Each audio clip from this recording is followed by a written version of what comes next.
Via maua sosa Omega ka Ia maloi moa Omega ka Sabaleta umofie Omega ka Fili mailo ile Omega ka Omega Cars, lua selau Kemetis Drive I Manukau. Pole telefoni o iwa lua fitu 5 tasi lua. Susu mai Manukau ne Omega ka Umalole keisile Omega ka Taraflava o David Tua le nei, olo e whaafonga mai pēi le Radio Samoa, tasi 5 I watolu a mo, Samoa I amanuia le nei aso.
Ua na o le Radio Samoa se furulima iwa toru a mo e tautuaina o e ilaungangana fitu aso le vai aso.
nei o te whātua i lau alofa.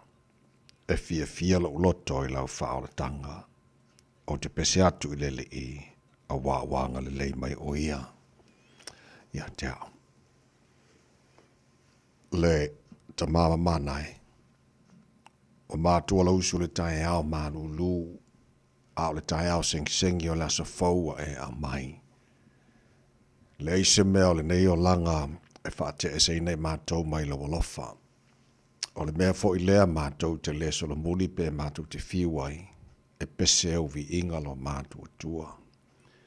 Le nei lava Taeao o mātou alanga ina lo manu malo. O mātou wifo, ma vivi ia te oere nei Taeao lo mātou tua mātou whape atu e pa ia lava oe le atua ma Malu. O oe le atua ma mana, o le atua siri ese ma le matautia. Oe le atua e pule hawao e me o malava. E le ai lava ma se e tusa ma oe. Lo alofa ma lo wha maoni ma lo wanga le leilo mātua tua e tu maulava e o ngata anga o mea o malava. O le atua oe malia i mana o e me le lei o malava. O le atua e so i fua ma le vavau e o lava le whavavau. O le atua oe la eile vi ingon ma malu o le atua oe pulu le mātango fie. Ta mawhaftai lau mea lo whala o la whaua mātu maua. Le nei Taeao. O la ulea lo whaua mo mori fwoi ma te mai le wholaunga le atunu le nei Taeao sengi. Wa e whapopol nia sa whaulo lātu sui fua mo le mātu ne yola, mātu o lia ni nia stofi, mo lua se whulua ia yaso me o le wholaunga o le nei tausanga. O le mātu malanga o le ni yaso lo mātu o tua, o mātu tu inatu o ao, wha mo le mole tau te mai, i le wholaunga a whai nei. Au li tia whaiva le a whea ngai ma le tunu, le nei yaso e ala lo whatasi mai, maru tia nei a mātu whanau le paolo lo walofa lo mātu o tua o sa ili le ponto ala i awa onga, ma ia whamuri e whaivolo whea ngai maali mtamata e whaia onga lo ngafa male awa oina nei a mātu whanau. Mātu te nofo lava ia tunu mamao, e mana tua pēr Samoa le tunu pele le mātu le talo, whamuria le tunu, manuia te itai o Samoa, ia te itai ma le tonu, ma le mingao ia te oia le tua e whawai ia i Samoa. Manuia nei o mātu te ngata uma, ma nei o mātu ainga i Samoa, whapena fo le lala ma le pāpā awai, i so se whaenga le nei lalo langi. Mātu te talo le vivesi o le nei lalo langi lo iai, o taua ma misa ua whanoa i ola o tangata. Lo file mu whamule mole, whatofi mali ai. Taua ma misa o lo te tupu le nei lalo langi a toa. Le tapo inga male, whaafunga mai nei mātu matua, tu a sensino le atinu i malo mātu malaura ni yaso, te tōru waine la tau lo alofa, nei vai teima le malulu. Whaafoi sia lo lātu se fua lau le tino se sili le nganga. O ni o mātu se, ma ni mātu ang salalo mātu o tua, ma ngalo le toto o ke wiso. Ia vi ielo suafa i mea umala ang whara mātu whira ni aso fau e mai, ta maa whaamon mole whaamonia mai le tautua, ale Radio Samoa ni aso atoa. Wa mātu wole mātu wala au, i nei mea malawa e ala suafa mana malo Yesu ke wiso lo mātu o lii, mara mātu whaala. Amen.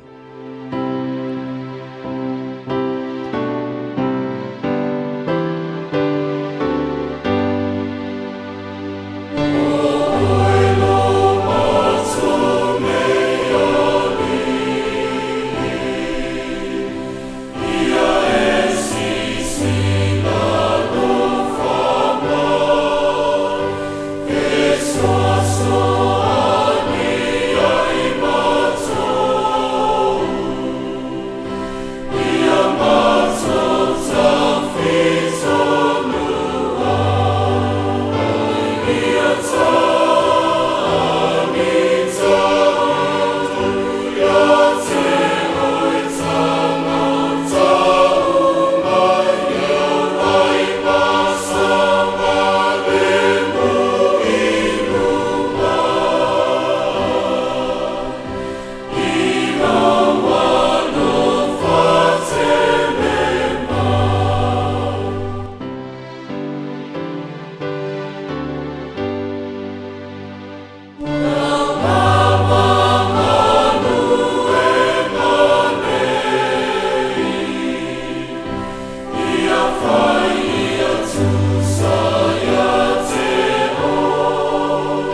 o oilo mato nei ali o le vi inga se lau fitu se fulu malei wal tu spesere kane si e whaka sa langi na le vi inga le tua lau spesere kane si e whaparopatonga ki Shano America Samoa mai pe te sauta. Tau jomo arwa de Samoa Sfalima e watonu a mo ta leono.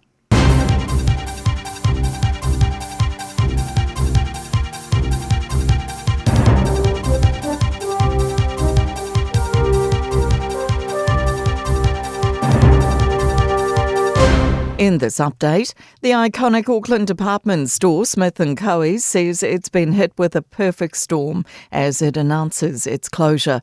The 145-year-old business will be closing its doors for the final time before August, with a loss of almost 100 jobs. It says new malls have increased competition, while Central City construction has reduced foot traffic. Retail NZ spokesperson Anne-Marie Johnson says shoppers won't go somewhere if it's too difficult. They're also just not spending like they were. People are feeling the economic pinch and not using that discretionary dollar. So it's having an effect all over the country. Finance Minister Nicola Willis will unveil her second budget at 2 p.m. this afternoon after weeks of hinting what's inside. She's officially dubbed it the growth budget, while unofficially calling it the no BS budget. Well, Willis says the government won't be throwing money at what she describes as rainbow and unicorn initiatives. New safeguards around the use of physical force against children have been recommended for the government's proposed boot camp regime. The bill's been overwhelmingly rejected by New Zealanders who engaged with the Select Committee process, which has taken place over the past 6 months. Here's senior political reporter Sophie Trigger. An Oranga Tamariki report says the more than 5,000 submitters opposed believe there was an over-reliance on punitive measures and a lack of evidence for the change. The committee's recommended an amendment to clarify in what cases use of force powers can be used and by whom. Minister in charge Karen Chaw says she appreciates the amendments but argues submissions shouldn't be seen as a reflection of the public's views. A solar and wind energy site covering more than 5,000 hectares of farmland near Honganui is in the works. Meridian Energy plans to build the Wainu Energy Park between Waitotora and Wainu Beach. If completed, it could produce 1,500 gigawatt hours of renewable energy a year from up to 45 wind turbines and 100 hectares of solar panels. That's news. In sport, Olympians Erica Fairweather, Eve Thomas and Caitlin Deans have each swum under the 800-metre qualification time for the World Championships in Singapore across July and August. Fairweather led the race from start to finish. Damir Dokic, the estranged father of former Australian tennis player Helena, has died. He was a controversial figure throughout his daughter's rise to world number 4. Dokic was banned from the 2000 US Open for flinging a piece of salmon at serving staff because of what he considered a prohibitive cost of $10 American. He served a year of prison time in 2009 for threatening to blow up the Australian ambassador to Belgrade with a hand grenade. That's sport. I'm Jodie Gill. Ua na ole Radio Samoa se furulima iwa toru a mo e tautuaina o e ilaungangana fitu aso le vai aso. Kere swafa mana malolo tātua ri whaala i suki reso mo mora o whātalofa mo whaafelo i e fōi i le awa tele male mi ngāo te tawai sa mola wate pele le pa ia male malolo whaafonganga malolo soifua manuia. Pamalo fola tunu ia le folau o manatu o tātu ai manu masa e mao malie he whamunianga o tātu tua nei Taeao o le Taeao le aso fōu le aso whaia le tua tātu te oli matatu fia iai. Parapatia le anga le lei siri ese o le tātu matai siri le langi o le fōu moni malo tōsu e fua mana mātu malosi a le o tātu fsili whaia e manua le o mana nei Taeao fōu ia perivi inga e lo tātu o tua alafa mai le tātu matai matau taili tātu folau ngara nei aso ia matatu folau o le lao lona alofa o tātu ia le nei fo ia stofi lua se fulma lua ia aso me o le tātu folau ngara lua fe lua se fulu ma le lima o smaila fa fonga le poroklame malu le Taeao ara radio Samoa Sfalima eva toru amo na tāsha va lua so sort be fo insinio o tātu Facebook ma YouTube o radio Samoa sera tasi bantea ma le finga pesta al gelo sio ma jo ora nei tavai meni tātu wei nai se pa ele jula iva ele Taeao nei malolo su good morning tāsha nei Taeao fa malo foi le lange ma malo sunga la tavai vi ia le tua le nei foi as fo ui ena maruru ia ai faftai le tua o lea ua tātau whai au lele nei as fatalo fa foi se tātau atunu pele o Samoa malo soi fo manuia nei Taeao sa ori o ka mo ingi mai fo ri ka ya ori ia le lei ka ko o maruru e pele nei Taeao fo wal me whaftai le tua, mor sui fo le tunu mon tātu wala nei tai. Yeah. Lalei, usi mai lau whafonga o le whamalosi, po le lutau, po le aso.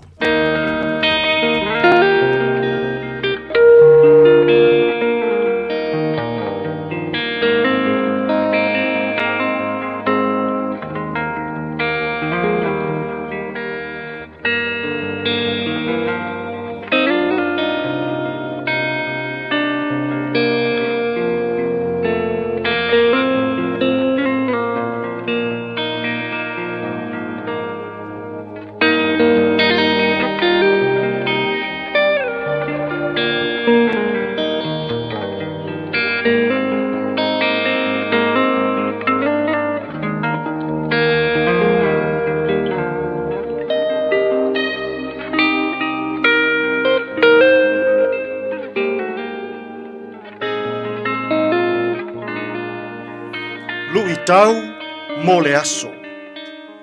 E le anga tele le ola tusi lima. Ma teio lona mata upu e fitu, o le fuai upu mua, ma le fuai upu e lua. Aua tau te wha masino atu, ina ne I wha masino ina o tau. Awa o le wha masinonga tau te wha masino ina atu ai. E wha masino ina ai o tau. O le fua fo I tau te fua ina atu ai. E toe fua ina mai ai I a te outou. E le anga tele, le ola tusi lima. O le launga Iesu I lunga o le maunga. E autu lava I le malo o le atua. Ua awa o mai Iesu ia I tātou uma. I le itua inga o langa e tatau o na ola ai le tangata, ua I totonu o le malo o le atua. Fai mai Iesu, o le mea e te fua ina atu I le isi tangata, e toe fua ina mai lava I a te oe. O lona winga, a e alofa atu I le isi tangata, e alofa ina mai oe. A e wha maangalo atu le isi tangata. E wha maangalo ina mai oe. A e foa I atu I le isi tangata. E foa ina e isi tangata. Mea I iou a ao. Ai a, pe a e tu wai le se I le isi tangata. E tu ua ina se fo I la oe nisi tangata. A e tusi le lima I le leanga o le isi tangata. E tusi mai fo I lima o tangata. I ou fo I leanga. O le ola fetau ia I lea wha Iesu. Ia e wha atino atu I le isi o uso a tangata. Pei ona e mana o I isi tangata. E wha atino mai I a te oe. E manu ia ai o tātou a inga. Manu ia lau toa lua. Manu ia lau whanau. Manu ia lau ngā luenga. Ia lui tau ina tātou uma I lene yaso. E leanga tele le ola tusi lima. E leanga lo wola wha masino atu I se o isi tangata. E leanga tele le ola taui masui. E leanga tele, le ola taui masui. Tātou te tālo. Le atua alo whae, whamanuia mai le amatanga, o tautua ma au nanga, whaasalalau a lau leitio, ma lau televise I lene yaso. Whamanuia le ala usu o tangata I whiau ma ngā luenga, ia e lu I tau ina pea Samoa I aso uma, e ala I lou fina ngalo pa ia. Whamanuia le whaafofonga anga, tāpuai a lou atunuu, I le leitio ma le televise. Le atu wae, a awa o mai I mātou uma,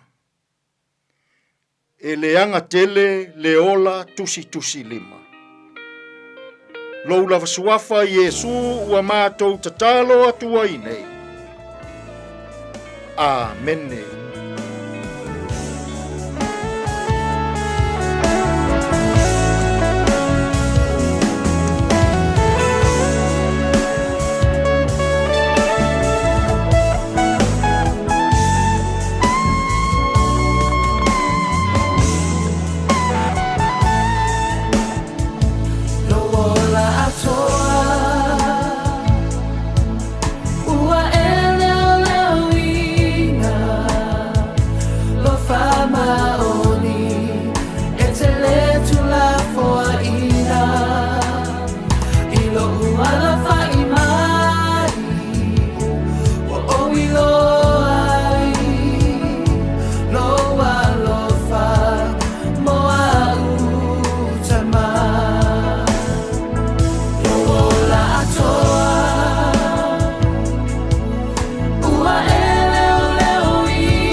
heart of worship, Malipese, Famaoni, Lower Lofa, fully Babala for Jelly July Honole, Porcalame Malu, Taeao, Radio Samus, fully Mahibatola, Mona Minuto, Musica, Sui, Fay, Philo, Fafi, all the Taeao, Masi, Fasi, Vima, oil Taeao, Malu, Young Fat Malus outlet, and all the Lucy to the Mangar Wang or any for Taeao folk.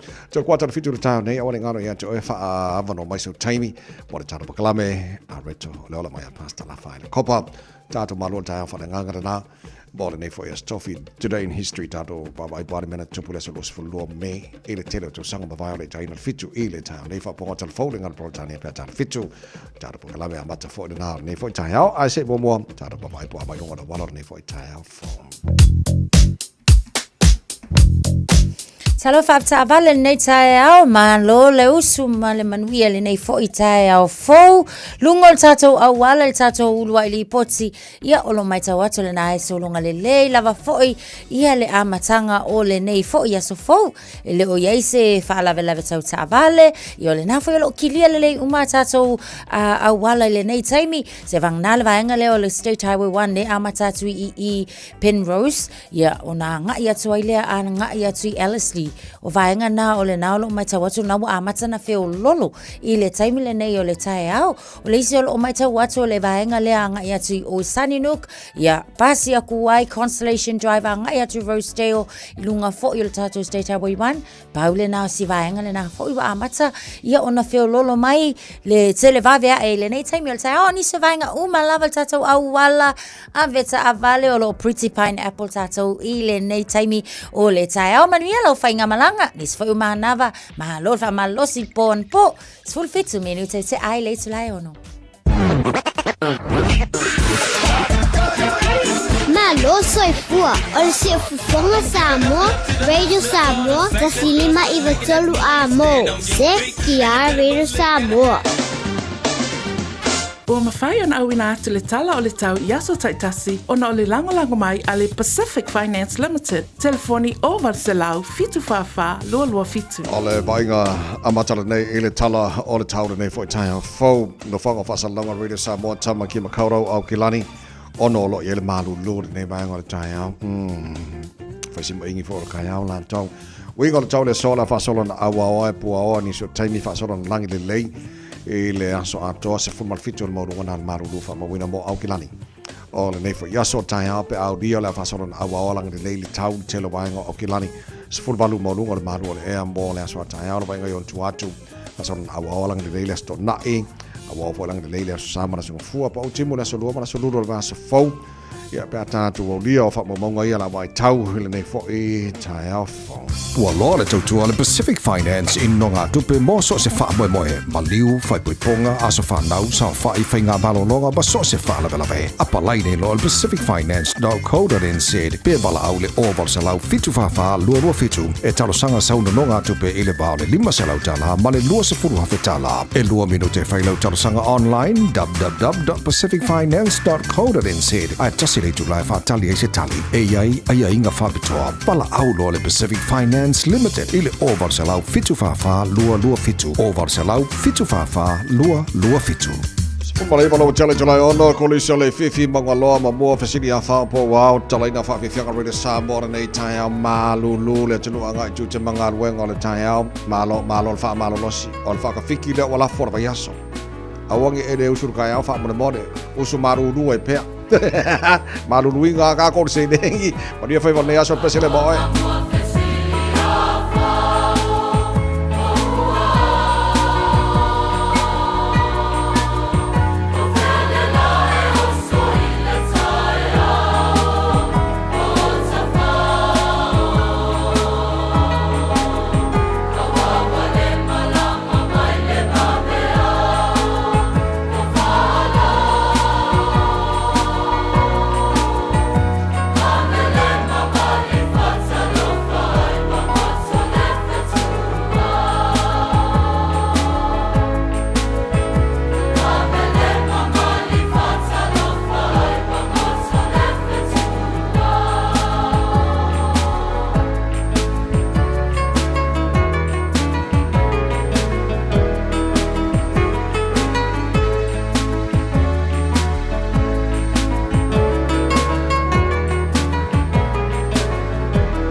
Lima.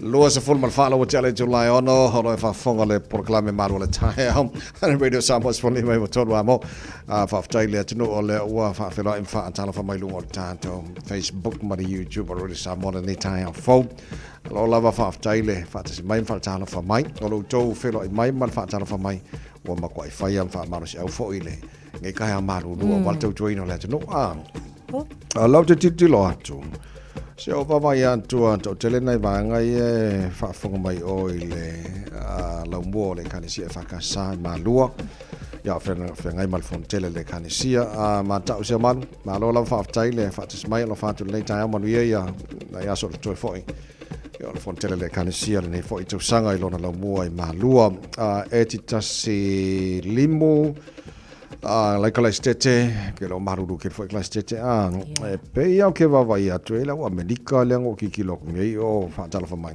so ai atu sa tase sa uso lo fa nei Taeao Samoa ai aru lungo mala ia killing your birdies why vai le fa mai la o America va ka so ki lo pa lo ma se mau. Good morning. Good morning Tavaya Natasha and RJ. It's sunny and 70 degrees Fahrenheit, I guess. Today in Portland, just done with 18 holes. You get a lot of birdies in the dark. So 54 degrees Fahrenheit. In Portland, Oregon. Equivalent to my 2 degrees Celsius. Ona ringale mane mafan fan on Taeao. I ol vanga like ia malto tele lava tara pa anga fa tala fa mai nei Taeao fo malo lava se fo ia ele nei fo Taeao fo o le fale o lo Smith and Gowie o te lo pe to tele nisi o e fa ni la to fa tala fa lo le sa tara no fo tapo kala me apa matanga al to sanga sa ka pungi ia te fo mono fo swangi ko e on mai ai le la wa mai le fa se silanga on ka pungi mo i lo la ia ona tulang fo fale tono business ne vai tani o se lau pe ma se lau fast full lima tau sanga o le tau tua sia fo I fale o loa te son New Zealand alo mai tau atu la pe o le aso tolu se fulu tase you lai ia lea o le ata punia I loa for good goodbye farewell ia sine fo I fale o loa e sa o le saunonga tawai o le so swani na ia le taimi moa ina ua toe ilo fo ia ma toe tangtanga le pulenga se tulanga ina ia mawhai lava na whaawawa talu ina male COVID tele ni tulanga na afia ile fale oloa ile tulanga tau tamau ainga matupe maua ia popolo fike fale oloa nga yelo le so son fo le sa fa sa reduce la le o fainga luenga ia mafa ITC fo inisio o departments ale fale oloa petai e le o mafai lava fo ile swinga le na ia ona fa wow le tulanga fo ile o le polo fiki le ma le tulanga e mautino e mafai ona sustain le pisingisi ia mo se isi lava tau sanga le alawa mai watu lava pe amal se lau ava no fainga luenga ia sa tsoe mai ile taimi le na faiti ia o ava no foina o le afa amutaina ila so tasio yulai ia talusia ia faingo fie ona mawanga luenga nei tangata ai ile famsalanga lava fo ia le ipule o nisi o tu fo ia o lo o ia tu ia fo ile taimi le nei pe fase ai lo na mafau ona o le tele o ngaluenga fo ia o lo o faia ile taimi le nei I lu makongo o le vanga ia wa ata o Queen Street o se vanga silo na pisi a o lo o tele ngaluenga fo ia o wala o lo faia ia wa fainga ta ai le mamalo la tunu ona fele fale o pe ona sai ai tausanga o mavai o le isal na vaenga o lo tilo pe ia atonu ele mafai ona fai se tulanga vave fo ile e fa fo isi ai le tulanga sai ai tausanga o mai ia o le tulanga le na o aso tolsu tasila o yulai ia la smulmul na si falolo o le ia o te lo te fa ma ni le tala le pulo le falolo le langa wa umi ke le fai ia kaile le taulanga o kilani sole o le minga la tala fo le pe I mean fa tolu masina talwai al kaiminga o kolosia kaile nai vainga fo na faita sole makua ile ko e mawa le traffic fo le I mean tangata le taimi e fi tangata o Sava Valley ia wa nga fo mo ia sai o sai fa lo o le traffic le bo tangata e feo ia wa feo ale nga ka ki kilo aku ma mai ofu e ke wa fe ia ma kwa le ko mo wa le nga ba nga fo le ia no tele nga ruenga ia fai tai le tau langa ai sa ole leia la o kem ko fa maungi al taranga o makua i le ainga ngaka ko o ka kaulanga o kirangi so le fa le ngi paka ia o tulanga na ia o makua i o ki mai mar ke lo ka ke le lo isi pisingi lai ko o tulanga o kilani ia pola tulanga ia le la fa mauni mai le pisingi so le a ke le fa ia fa popo mal telo isi mo si wa I mean ke le wo ke le ngau mai tangata ia o le ko o ka le tulanga o kilani ia ole na a e fa fo mai o e masana an wa fa ka o fa no le ia ole ata na ma tu lang ole ai ai ia la to fo tong fa o te le lo para me le ka o finga mai ia ba va se mane Wednesday Peter se ma ba nga le ole Tonkin and Taylor ia Ia te vai, ono le se singa fo ile le tama faile mana tu ole vai asul nei ole la valo ia bri budgets fo ie ole fa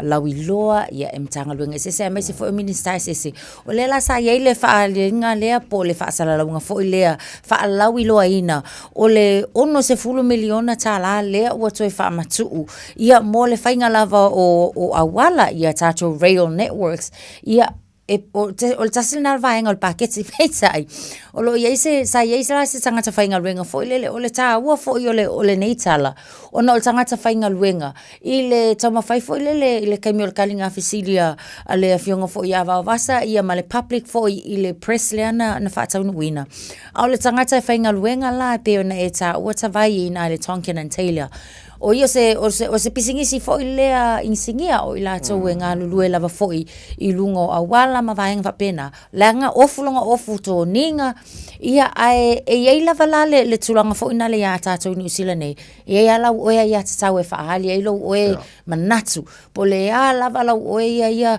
e mawhai lava ona e whailolo manatu ia ona sa ia la se fitalia inga ale tanga se whainga luenga ia male sunga fo ia Winston Peters po le fionga eva vasa peita iane o tele lani tulanga fo i lo tula i mai ai le tulanga mulimuli ona e ia lava fo ile pa e pe e ia le fine line fo ile o le faalinga o le manatu tangata ia o lea la wa faali a kulonga mangaku ai pe wa over fo ilea wa afia fo ila ia o nisio manatu lea la wa fa sanga i falfainga luenga wa langa o lea sala eilo na of fainga luenga ia wa te lea i lava le afianga o lea fo ila wa yai ia su enga fa apito ele taimi le nei ona o le code of conduct o le tawa fo ile mo tatou tanga fainga luenga wa e mangai alo kamako ia lue e fight ia ma fa ailola ka ika ia tatau a ia o kako mauti no le lei aua lava lange i birching ai tatou pe tatou te soli ai ia le vaenga na ona te lela le fainga i fo i tatou ia ma tatou ngaluenga ole ia te tau le tangata whainga luenga o le whinau ma wha ali lona sao pawal me ia awane ia pe ona tau antasha ia alu lunga le lenga fusua konga le mai e wa ke se le fa mal mai lo go kare longo o tike o ia o fo la se ka kala o whinga ia la alo vai ava pasamane un slimpis malo jo nos por valo minuto lo tara le July fitu fa wa tara fa fianga le Taeao ko lisa vai maua o se mai se fa wa ia musika le radio Samoa fa fianga le tunu le kai Malu malo la fa ten fa mai kia ora good morning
Radio Samoa. Taslima iwatolu amo.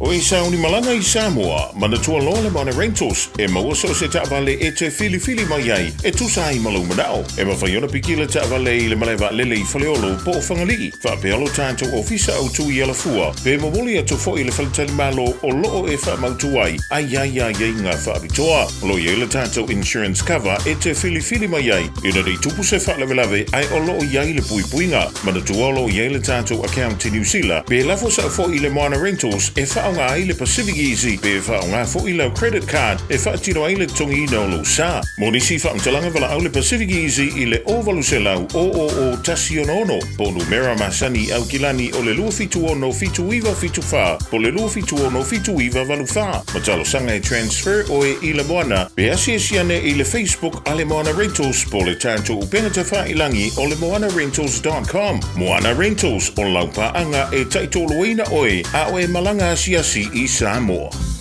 Whaasila silanga tā ua o tau nuu I whanua o loa fau mo le tātou whale o loa o le Eveni Pacific NZ I Aukilani nei. Mauala e top a tamaitai. Ia mautinoa fo I le vinga o papa I sona loa fau.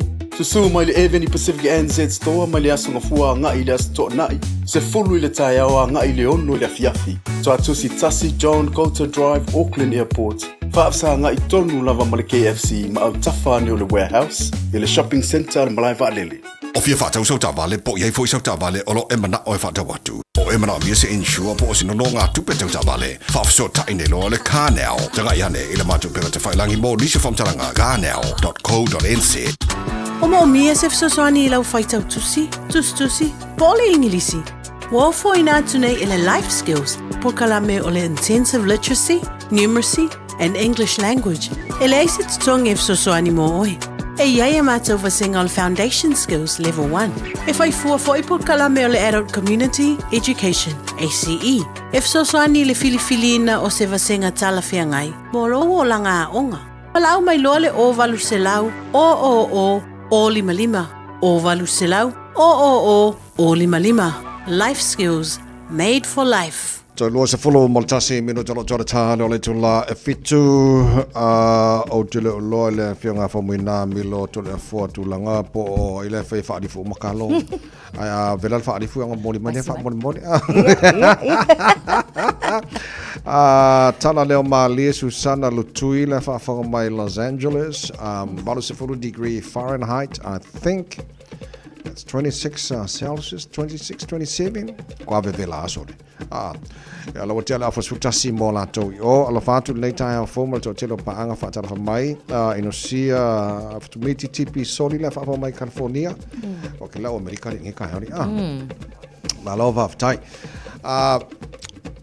swingo meneo deposit po transfer to pay al nei vai taimi ia alanga o ke aku ia kausanga ka ko oi office fo io far kupe e fai ke manga o transfer la kupe le o fea ia pe fa acumule deposit mai si ve ma na pawala fa le tonu le nei e kasi ro la ungu mele fa le ko ia po le suffix po la ungu mele le account number ia oki ako o mar kupe la ke manga transfer pe anga kala ngo fo le si va nga len tupu mo fo ile ma atu le nga fai le vio le si tina samo ala fa kari po la ka me puya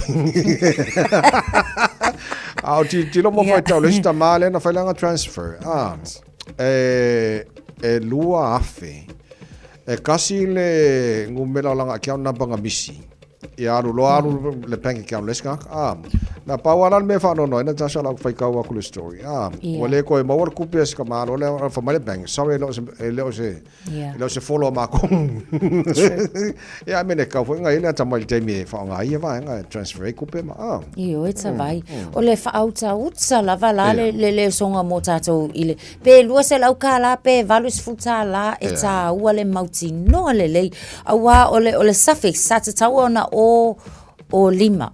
Ai peitai ua pei ua fese ai ia suffix ale toe ina lea na tu ito tonu o lea lalenga ia walu sa oi loi le accounta ia lale ia lu aku loa o makwafi fia o le tulang fo lele o le na fa se ale toe ina ile bank pe le ma fai la to ona tau ma fai fo ile e trace ia makwe fa fo melang kupe peitai e ia ila va fo ile va nga tai le sa ilinga le bank la ko ka sia lu le vili le bank le maua ia le ua maua inga le tupe ele ma fai la ona unless e alu le tangata o ngā le transfer ia e ave anga I ola I le tū la fono ona ia ful fai te nga wa a o le bank sa ili ele mo ua kokongi lo la le bank I le tupe anga I le tangata lea so e ngā waila le bank ai o lo mana mia e kakawanga so o le civil di e kakawala o nga o ina le vainga la tū la fono na ina ia fai wa o lo ta ua fo ila le ombudsman I le bank e pe wa koe mana tu ai ile kausanga fo I e lua tausanga o sola le ngā li ngā halu se fo I le lua se lau afe tāla o ilai le se fulu miliona tala nga se la ia lua le kausanga o sola le ngā li peita ina maua lava ona o le lava o le vai sa o ala le vai ngai ave ia lau talo sanga malau kangi ia atono le maua fo se ai e mua e ka kau lava ia tato ona fa ai te le nei taimi inu mela wasinga mai ngu mela eleka o le la mai ta whatsa vai a fa pela lo wingoa mala account number ai au mai o ai se mai ai le se ngu mela ele kai ala manga ia lo wingoa ai manga ia le numero le account number le o tu tonu so ia fa ai te lava fo ila tato le nei vai tai I think trusting me man ia faltupela we nei pe mana o pay online se tangata fo lele e mo ki kira fa ku po match le account number male company le ke venga el ku which is good coming make sure ala sa ole mela ia par pos kamala le e o ki va por kama ia veia ma ora ka rua fe wo se o lo ko se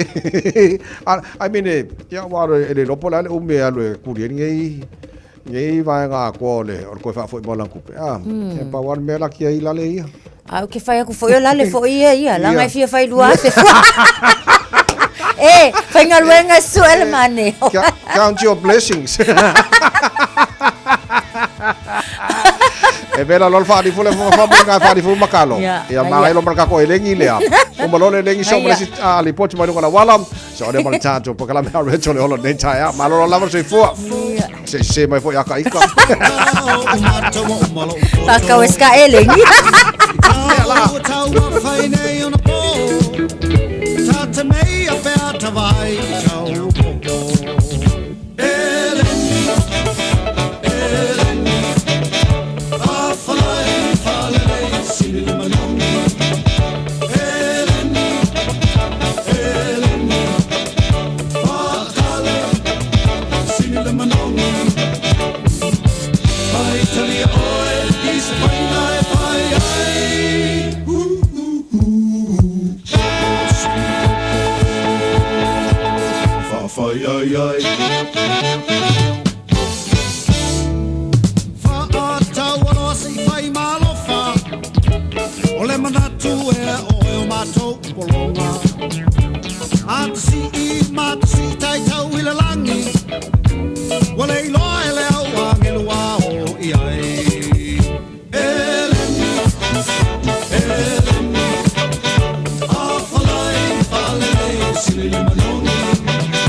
Samoa, kasilima ivokuru amo. Faisi mamafa fo'i ia mai ai nei poloka I le vaenga le na Onira Road on the city bound from Highbury to Onira Interchange. Olo a fia la vaenga I o Highbury Bypass, Birkenhead Avenue and Lake Road. Mai se fo'i ia langa iatu le nai le Onira Interchange on ramp to State Highway 1. Mai tawa te fo'i on the North Shore southbound and city bound Takapuna to Harbour Bridge. Olo faisi bisi mai I le taimi le nei o le Taeao, Eastman Road on ramp. Ia o le nao lo bisi whapena for mai tawa to North Code Road on ramp. Ia malapasi le nao Onira Interchange. Ia anga ia tulunga le Akoranga Drive off ramp. Ia malatato Harbour Bridge. Ia o le nao lo ua bisi mai fo'i tato o le nala o lo te fo'i na poloka I le nei fo'i taimi o le Taeao. Mai tawa te fo'i nisio vaenga lo nao feo lolo mamafa le traffic mai na Victoria Park Tunnel. Anga ia tua I na North Code on ramp. Off ramp I le taimi le nei o le Taeao. O lo mai tawa tu fo'i I nei I le tu atu I saute takanini on State Highway 1 faisi vave o na feo lolo le pisi mai o tatou I na le vaenga le na ia a onisi o vaenga malava le tatou awala na lo solunga le lei afta vale tau tua na ia saunga le mupea na ufainga malanga ne tamitau tu sfulu minute o na ta leo le tu lai fitu. Talofa, we're the Katinas, and you're listening to Radio Samoa on 1593 AM. Bread of life sent down from glory. Many things you were on earth, a holy king, a carpenter, but you are the living word. Say it now. Come on.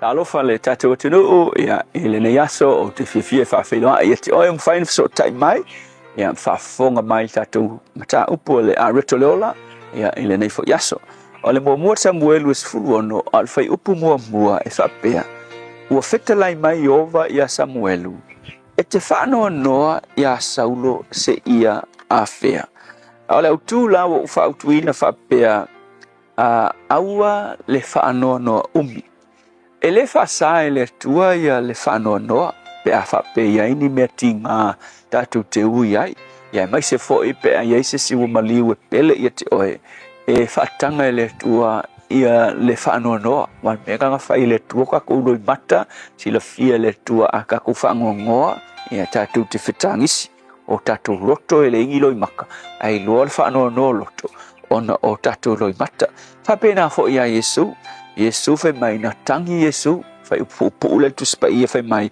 whanoa noa o ia una tangi leo Yesu ona wawai atu ia Maria Marita ia masiana uopele ngoi ala salo lea noti peitaila e se le sona ta uala wa o mai le foi tau lea nga fai ile tua ia Samuelu le almeu e whangongo umia I ongo Saulu ke mi foi lea wa ave ese le tua le malo Israelu mai a Saulu fai a Samuelu ia wo ave ese Saulo mai le no foa lea la wa ave mamea ua whangongoa ia Samuelu whangongoa umbi lea la nei loa loe le tu sila fia le tua ona failo leo le tua ya Samuel e te whano noa ia Saulo se ia ke vai fesili pe ua makonga ngai kale to ta mai le tua o nga ua umi ke le na whano no fai mai fitala nga le tua te whano no ia Saulo se ia fe inisi upu se fai mai le tua ai se a e ua e whano no umi ai o nga o Saulo ele o ta ua baila le tu spa ia le mafu anga o le whano no umi o Samuel pate o te manatu o le whaanoa noa o Samuelu, o na e whōringa mai, ua leo ko iai se leader, po se tai longa e pei o Saulo i lunga o le nofoa, o le nofo le nofoa. O Saulo fo ia le eilo e Samuelu, na malo ai Israelu le tele o taua ia maona fili. O Saulo lea na mamalu ai Israelu o na iai le tupu. O Saulo fo i o lo dua i tupu lea na whaau e Samuelu, fo linga mai la.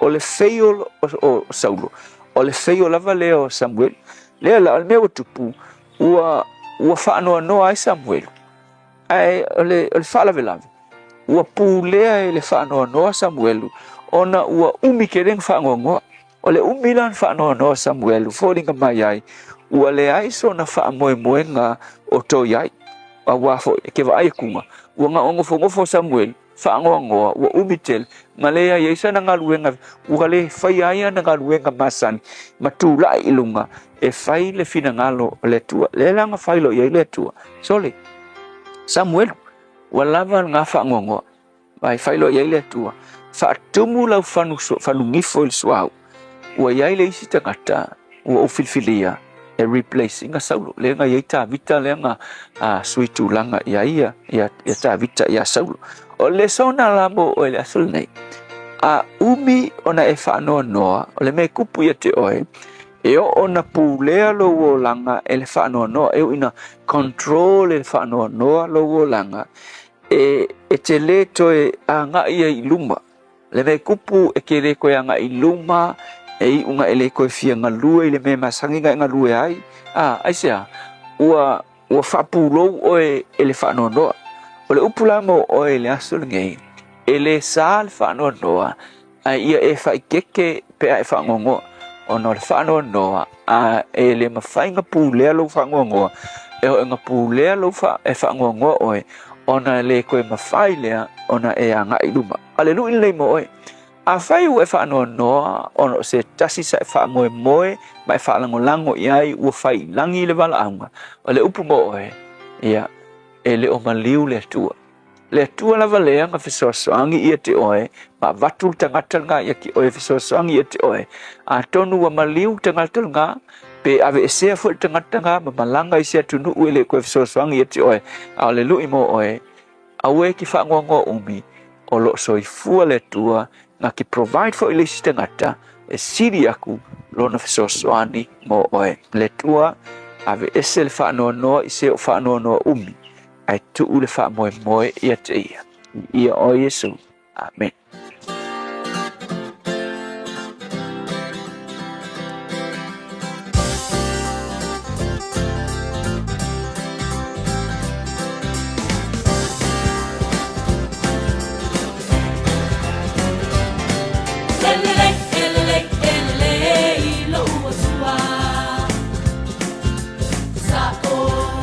Tonu, on sa, ile lofa, fa a pe o atu mau.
lelei mea uma taluana e whaatonu tonu o uala e lelei e opa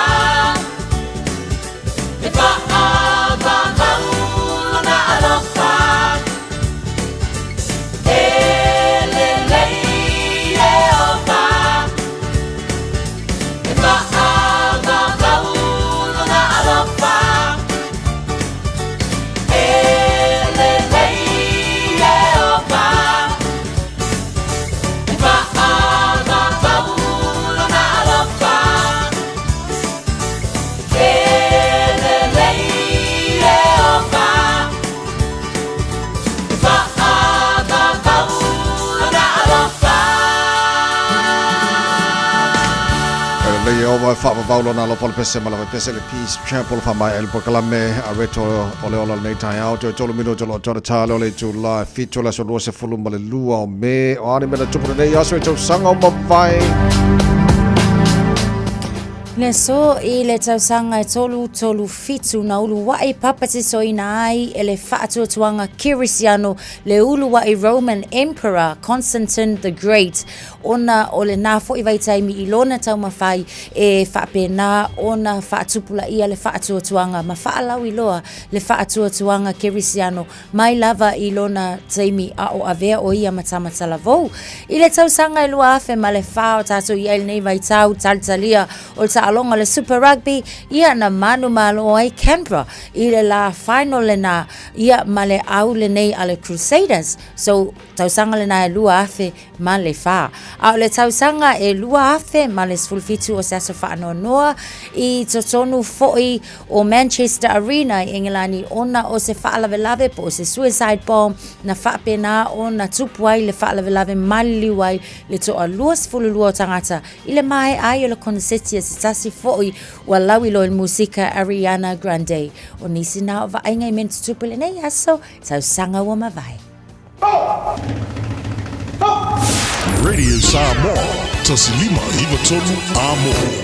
O le Casa Beds and Appliances, o le tali o manaonga, I o loa e whaatotonga ailo mauta, ini tau le lei, toe anangata, e mawai moenga ngao si tutono New Zealand, whaapea se tino fōa o le potumalo o lo, laulau aimano fōa, TV, la au pese, usa aisa, masini tā lava, telefoni fe aveai, maisi. A fiu ane loa I le whawhituwha Great North Road o tau, po le tolo fituiva Great North Road I Henderson. Le Casa Beds and Appliances, telefoni o valu se lau, lua lua lua, 555, o valu se lau, lua lua lua, 555.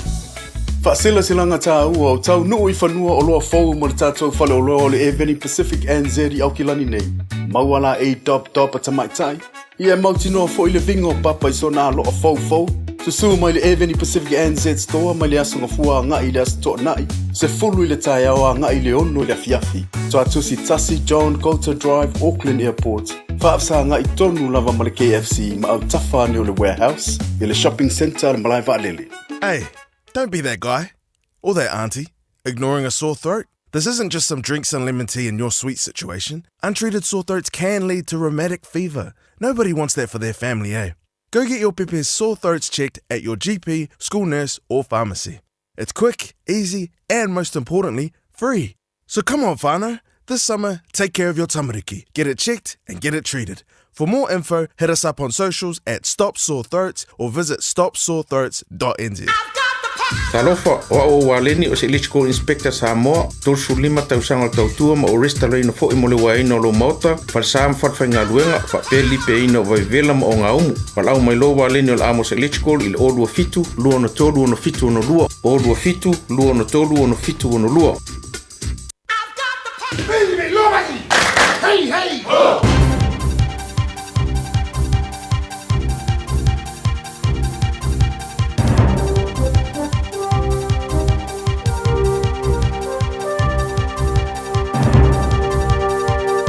In this update, Budget Day has arrived. Finance Minister Nicola Willis will unveil her second budget at 2 p.m. this afternoon after weeks of hinting what's inside. Political editor Jason Walls has more. Willis has officially dubbed it the growth budget, while unofficially calling it the no BS budget. But she says what it will not be is a high-spending budget, and the government won't be throwing money at what she's described as rainbow and unicorn initiatives. Farmers still aren't creaming it despite $1 billion monthly trade surplus for the first time in 5 years. Stats NZ data reveals it sat on $1.4 billion in April, compared with a $12 million deficit for the same time last year. The dairy sector's been the big winner. Federated Farmers Dairy Chairperson Richard McIntyre says milk prices continue to rise. We are doing all right at the moment, but our costs have gone up so much over the last few years that, in all reality, all we're doing is making a reasonable margin. The closure of Smith & Co.'s is being marked as a devastating loss of an Auckland icon. The department store will shut its doors for the final time by July 31, with the loss of 98 jobs. The business has blamed declining sales along with reduced foot traffic and city centre disruptions. Another tense exchange with a world leader at the White House. President Donald Trump has met with South African counterpart Cyril Ramaphosa before a contentious media event at the Oval Office. Trump alleged white farmers are fleeing South Africa, with thousands being massacred. Ramaphosa denied they're being persecuted before Trump held up images of news stories. Ramaphosa says it's not government policy and responded with a jab at Trump recently accepting a plane from Qatar. After viewing a thing where thousands of people are dead. I'm sorry, I don't have a plane to give you. I wish you did. Okay. That's news. In sport, Mitchell Santner has returned figures of 3 for 11 from 4 overs for host Mumbai in their 59-run Indian Premier League T20 cricket win against Delhi, qualifying them for the semi-finals. The Capitals were dismissed for 121 in the 19th over, chasing 181. Santner welcomed a tweak-friendly surface on Sky Sport. Slightly slower wicket with the red soil. I guess the more overspin you bowl, the more you get out of it. So I think today that was my job, was just to mix it up, keep the batters guessing. It's nice to see it spin. Former Hurricanes first five, Aidan Morgan has parted ways with Irish club Ulster after one season. He's been granted an early release from his 2-year contract by mutual consent. That's sport. I'm Jodie Gill. Ua na ole Radio Samoa se furulima iwa toru a mo e tautuaina o e ilangungana fitua so le vai aso. Tu maulama maulunga o vaenga uma o le ala televanga na lava fo nei vaenga iti I o lo mai tau watu severe congestion in our city bound whapena fo le soundbound mai le vaenga le na Unira Road o lo mai tau watu city bound direction ahanga ia tulunga tato motorway on ramp o lo whai lava fo isima mafa I le taimi le nei mai Highbury bypass ahanga ia tule o nei wa interchange o lo whapena o na pisi mai le taimi le nei Lake Road, Birkenhead Avenue, Gladstone Road o vaenga umana o le naolo afia I le pisi le na wa yei tatou le taimi le nei State Highway suma le ono out of city o lo mai tau watu whaisi ma mafa mai le westbound mai le vaenga le na Central Motorway Junction anga yatu le te Aratu Peninsula le taimi le nei nisi o vaenga le na whaua matau na yei Poloka St. Luke's Road off-ramp Ia whapena fo Western Springs on the Great North Road, Lincoln Road interchange I le taimi le nei on the eastbound o lo mai tau atu le na ua whaisi ma mafa le traffic I le anga iatu le na Central Motorway Junction mo le nei taimi whapena fo I le anga I mai Lincoln Road anga iatu Waterview Tunnel I le nei fo I taimi o le Taeao avata avale tau tua na le saunga le mu Esmond Road on ramp o lo whaifo I pisi mai le nei taimi whapena fo I le pasi o North Coast Road ia ma le toi anga iatu fo I le nai ne wa whaapele tatou au wala lau papa I le nei taimi o le Taeao. Avta vale, manu ia lau whainga malanga, ma ia saunga le mu 5 minute te aile tu lai fitu.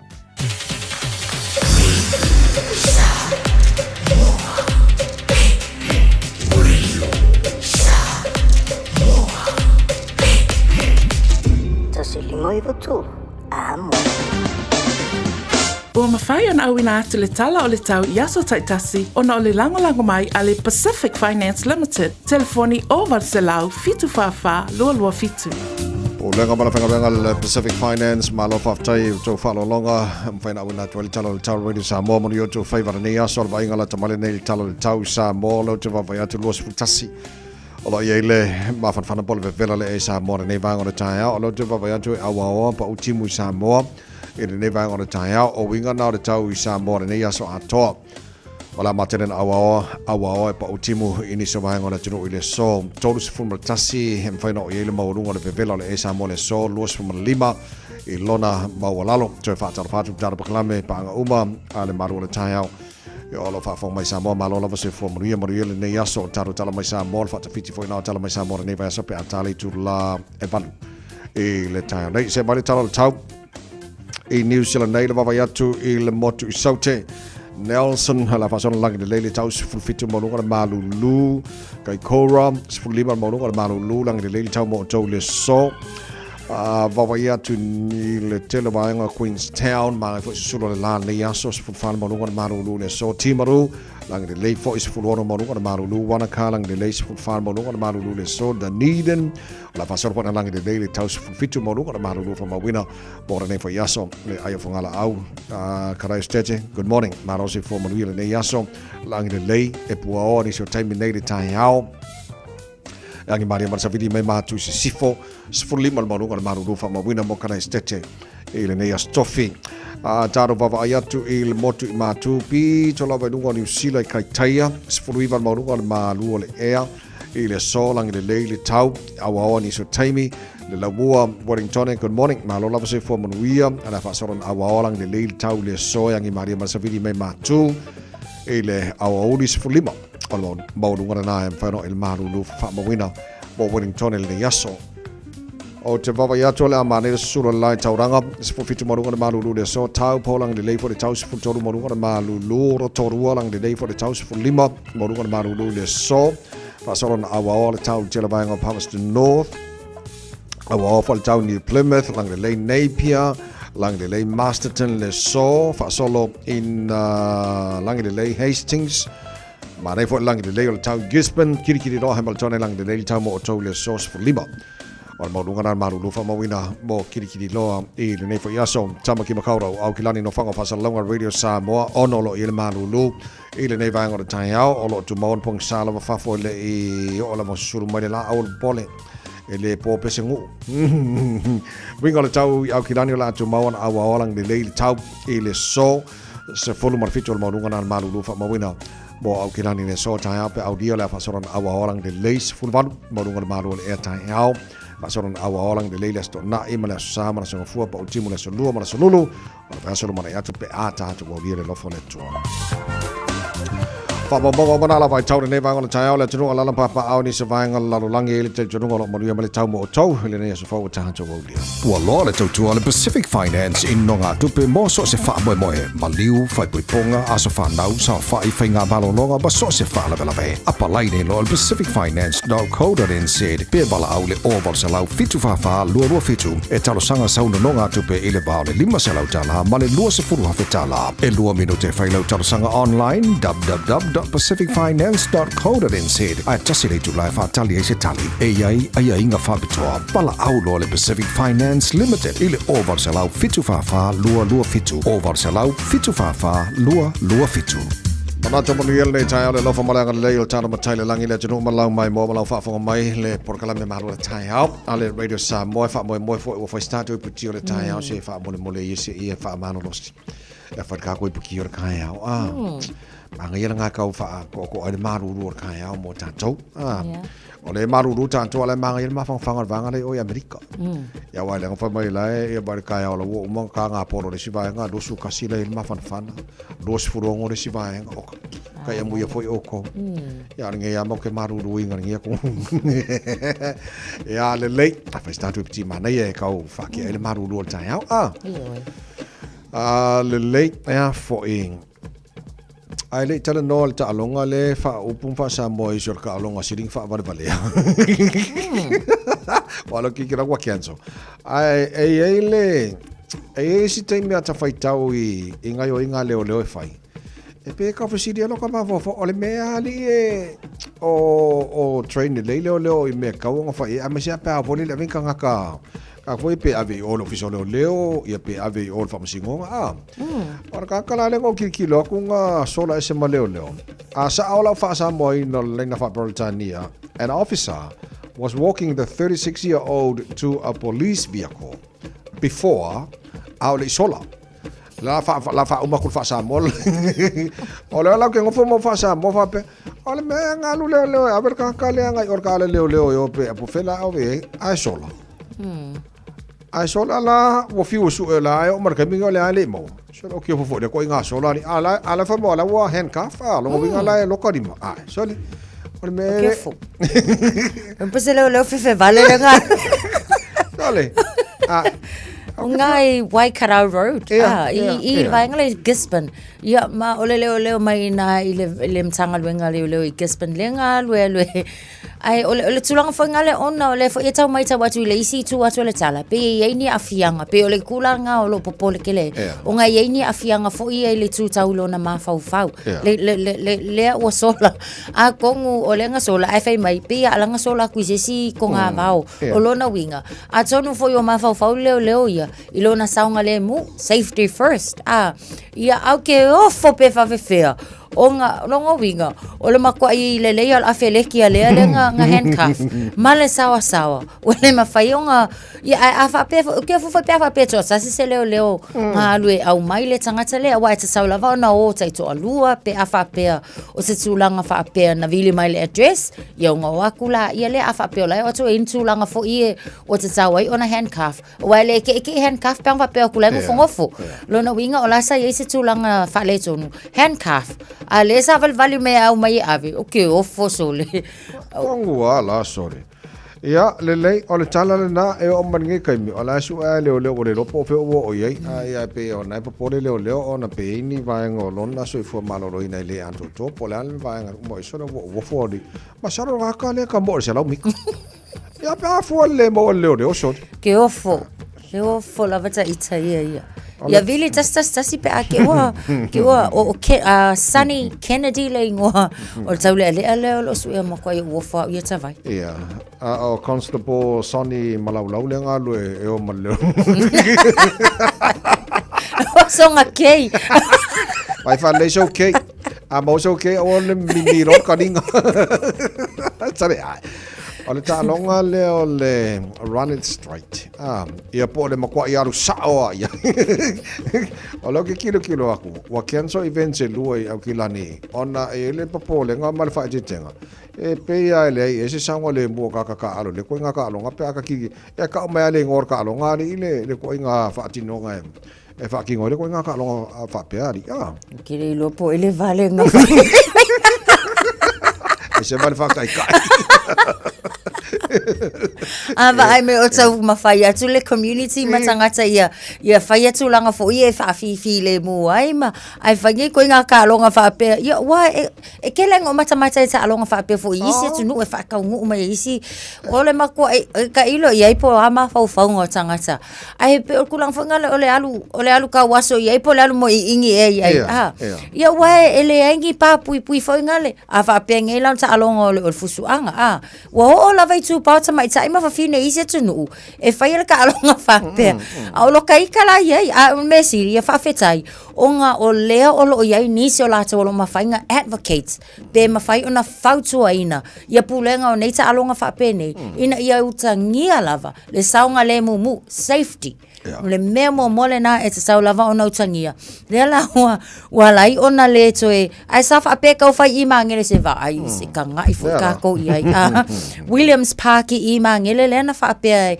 e fo le o le afa tau nu ina na ta alonga ia ai fa fetai o le fa ka ngu awai ia ta wa ia atun le se mata ngo fi le ta alonga e ka we iso ka alonga pa te ta wa ia le o se tulanga le fo le ia mai se ile va ai tu plang sa vo o ta mai tira iti ia ai mai so la ko fo yo la o ka alo le ka alonga vale for so so mo le sir feel let no o li potina tu ina mail tanto por calamel New Zealand Herald ai fail le application organizers for le mo se permita ma le local board e ta o tu ai ta longa e lai saunga le mu so safety concerns o vanga na le fa wa cancel lai ia ona ia le te fa le tanto no foi le e ma ko ile saunga le mu ma le le le mo tanga te foi le ia wai le ka longa fai pele o lai fai ia me fai pele ia fai fo ia head gear o ka longa le en ke mako ia lua kwa amo kisa o le ingi kias au le tulang la le pui o saunga le mu mal soi fo malo o le tulang o manu anga tau iulu o tangata o le isi lai tulna le ua lai ia ona toi whakaakia ia sa se whakaakia ka longa va penga it looks like all events is a social media driven trend event for le foringa mai pongi me nga maka me ka lunga le social media ale la ka wonga mai whakai e tanga te foi le vai ka ko Samoa ia wa wangi ko wo i ko nga ka longa fa pe e a foi e kusa ke lua feko ai marga ka pong sala pupula fiul ko ai nga whakaria ko ai ala ki ka ko mai on fa mai wa le ma se lumanga yo ko nga ka longa fa pe so wa ta longa la fa pe a fa pe la ki kilo yer kupulang kala vo they will take it as an okay pe o ile okay ya nga ko fi fo ile ko ka fi street fighting fo ingai a wa fo inga le fi fusu ya la le malale ya o ang mai le ka wa le but o te fa afta ya wa ka ofi a wa o tulanga yo manu ang ko ku mo ko ile fa ma yo la fo ka fa so ile i ma wa ya appointment ai si ai nga maka le blues ai ole le oi fai le va ai le ngi pai fala mai pai pengul ngai pai aso awara nga o kikira ko pa ngar ka po kala mai la on ma ko blues fa la ko so ngla ko pai pengul manga ya me ma o nga ya mo ke ka longal mo na mar sifi ai pinger sifi mo na o ki fo le me so le ai cha vai ai la pa ko ke va ya la ai sa wa le late so o nei vanga na nei Taeao mo le fa mo le tonu ia ai fai muska ko ki ma ia fa mo ya se fun mo balu tele to live fitu Mr T pito no solo ona so ale man proclamen ngal Britania think a minute al fata fitira na mo ne fo vai aso po kala malo ta radio Samoa's for lima toru amo malo ngawur waku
I'm Annie Puletiwatoa, and you're with Radio Samoa 1593 AM. Just think a minute. It could change everything.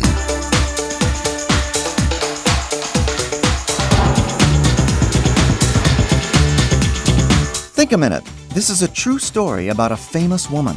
Her mother's name was Gladys. Gladys was a beautiful woman who was instantly attracted to a handsome man named Edward who rode a motorcycle. Edward and Gladys soon became lovers. But when Gladys told Edward she was pregnant, Edward got on his motorcycle and rode out of town, and her life forever. Gladys and her daughter never saw him again. For years, Edward continued riding in and out of women's lives. His love 'em and leave 'em lifestyle left a trail of broken hearts, just like Gladys's and her lonely little girls, who never met her dad. But eventually, Edward began to feel guilty and haunted by his failure as a husband and father. He couldn't forget his little girl he had left and abandoned. What would she grow up to be? Would she become like him, always searching for love, leaving behind her a string of broken hearts? Well, Edward would never know the answer.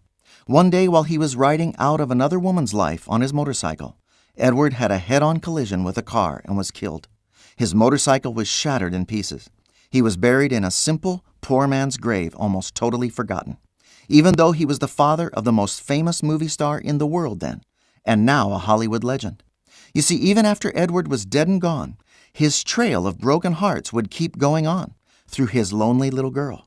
For his daughter by Gladys would also go through life alone, looking for love, even though she was loved by millions around the world as Hollywood's glamour girl, Marilyn Monroe. In fact, shortly before her tragic death by a drug overdose at age 36, Marilyn Monroe said, "I belong to the world because I never really belonged to anyone." Maybe you never really knew your father, or you grew up in a family where you never felt fully loved and accepted, or that you belong to anyone. Well, the fact is you've been loved all your life by your Father, God. He loves you just as much as he loves his other children. So today, won't you ask him to come into your heart and life so you can finally have the security of his love that will never leave you? Just think a minute. If you'd like a free CD of our top 40 programs, write to us on the internet at www.thinkaminute.com.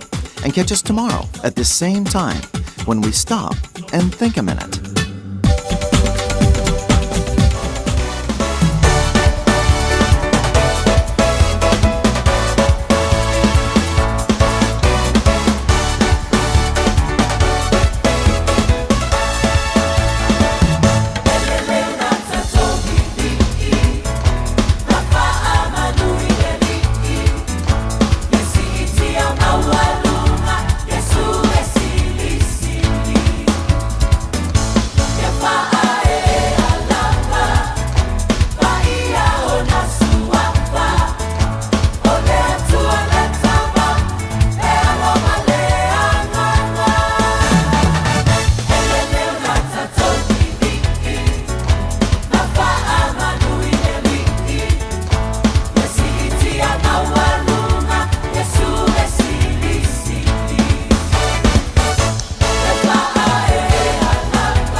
falava o a o lapi marina, mau belo li tio. I le Radio Samoa tasi lima iwa tolu amo.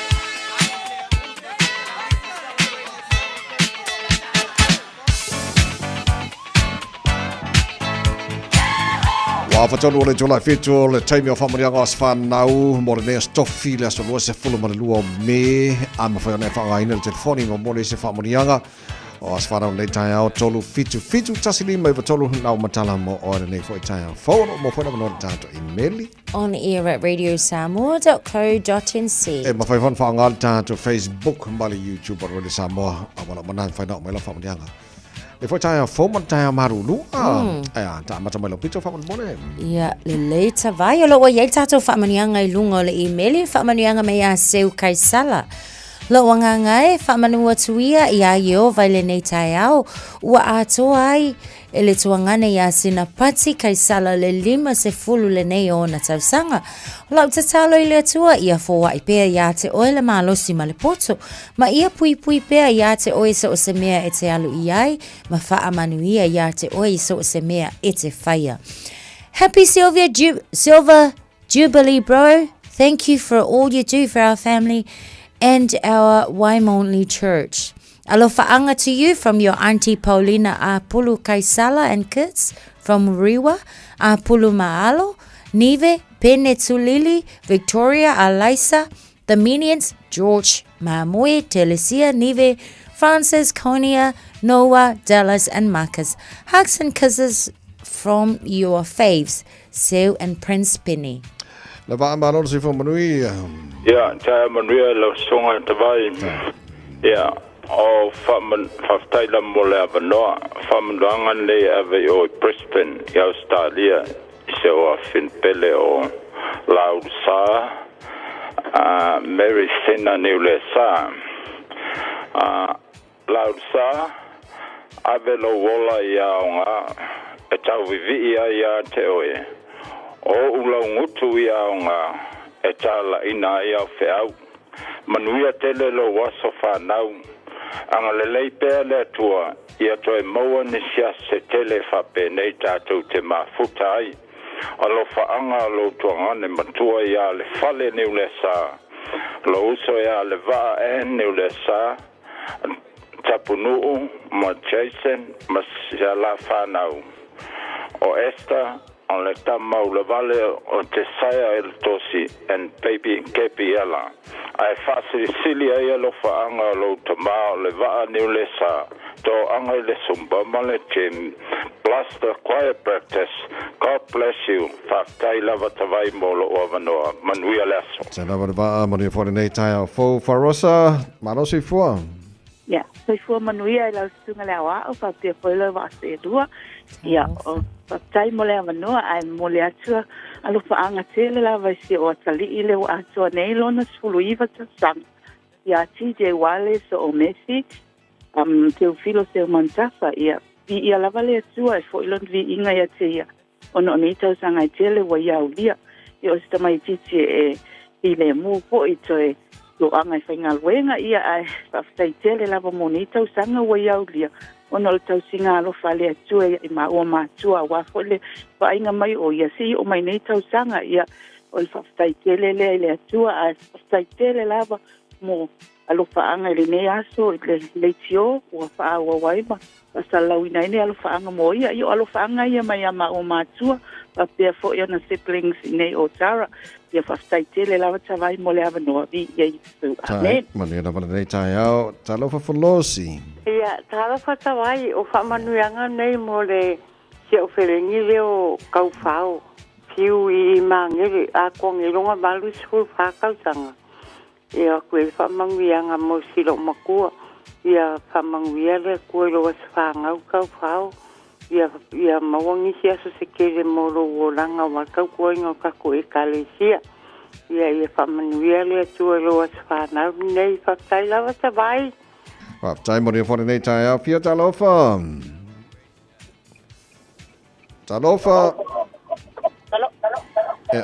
Ka pe I forka ko le kio fa mo le wa ngolo mai ko kiki nga pala se me mo se me ngi ka ya se wa pe. Talofa. Ia nga manga ya. Talofa la sunga le awa tagai. Na lo sui fua. Ma lo sai ko manu nei Taeao pa te ko kala Taeao. O ne wa so ile asana o se kwen sande o Leon manu malo le asi. Pa manu le so ai I lona o langa tupuaya o ia Australia. Ia o pamanyanga na wasu ia sawa sa fio si masia le asia me te o anko te acho te matuvale. Ia Maria le ia so vaksai mala no tawai. Tai la tia mo ne for nei Taeao o le sia ta to pala au le. Talofa. Alo le sui fo mo ia. Soi fo mo ia tawai. Fa mo ia tu le aso fa na uso ia Yoani mataniu. A to luna fast food to sanga le so. Nga leile ri te hai fe mga ruenga ma le tau to ina to no ni e to no ta to yai. Lo fa na mai se uso chain mark.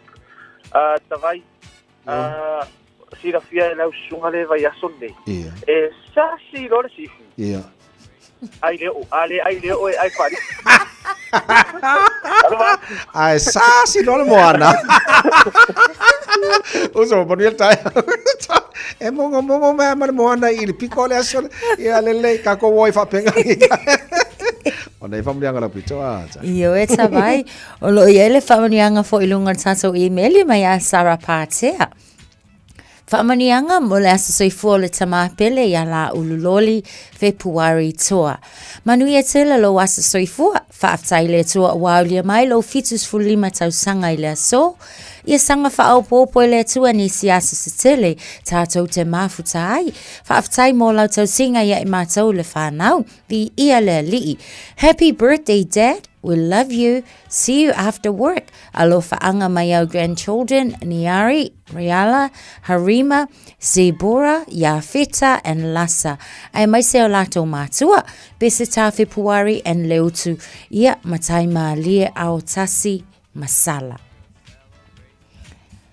Lunga tatu Facebook o leo lo iai fo'olisi whamanianga mai a Philly se ala whamani atu la sa whanau se unisi Wellington. Happy birthday my dear beautiful niece Faile Lei Fonoti. May God continue his blessings upon you always my dear niece and adding many more years to live in this earth. Whamani a tele le tua ia te oe, we love you heaps. Maya Peter Eneliko, happy 59 years a Pelufale o Brisbane. Leanga o Putamuli, whamani atu, le aso soifua o Fuatino tau whao, whamani le atua mo oia, lofa tele atu leanga o Putamuli, mai Brisbane. Mana ia. O tata whamleanga, banana nei Taeao. Ma so e pisi mo ia fo I le so sulu o meri ia. Pisi mo. Nga wo mai e makamai ki moana. Le fai fa mangia ngos pa ngau so le mongo mai man moana le e sa si no moana ia langa al menga mo. Pese le mai a fiu se mo tu foga. Pamle tole tar bakalame. Atu no fa na tu was fa na so. Ia tu was so fo. Ala. Tu was fantastic le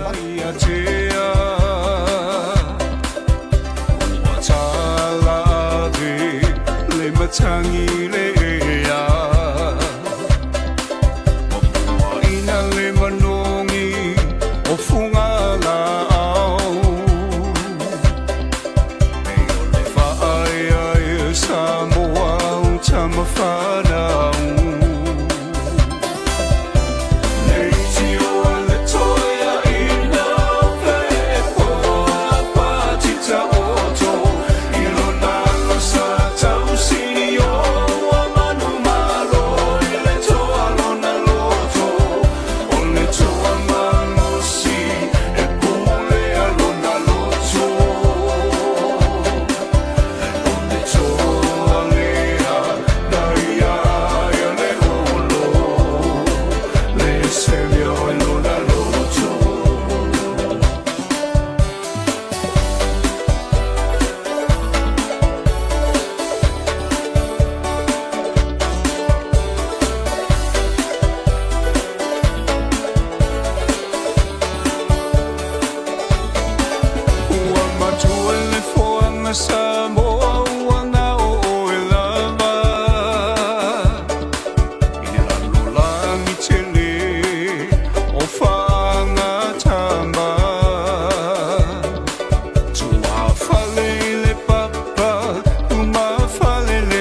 tiba ai chau mawhai lava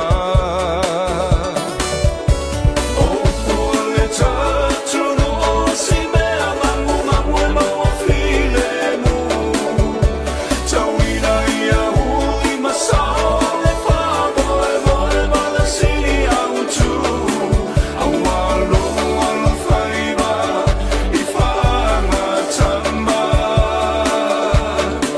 tauina ia manuia u maula asana maula umalava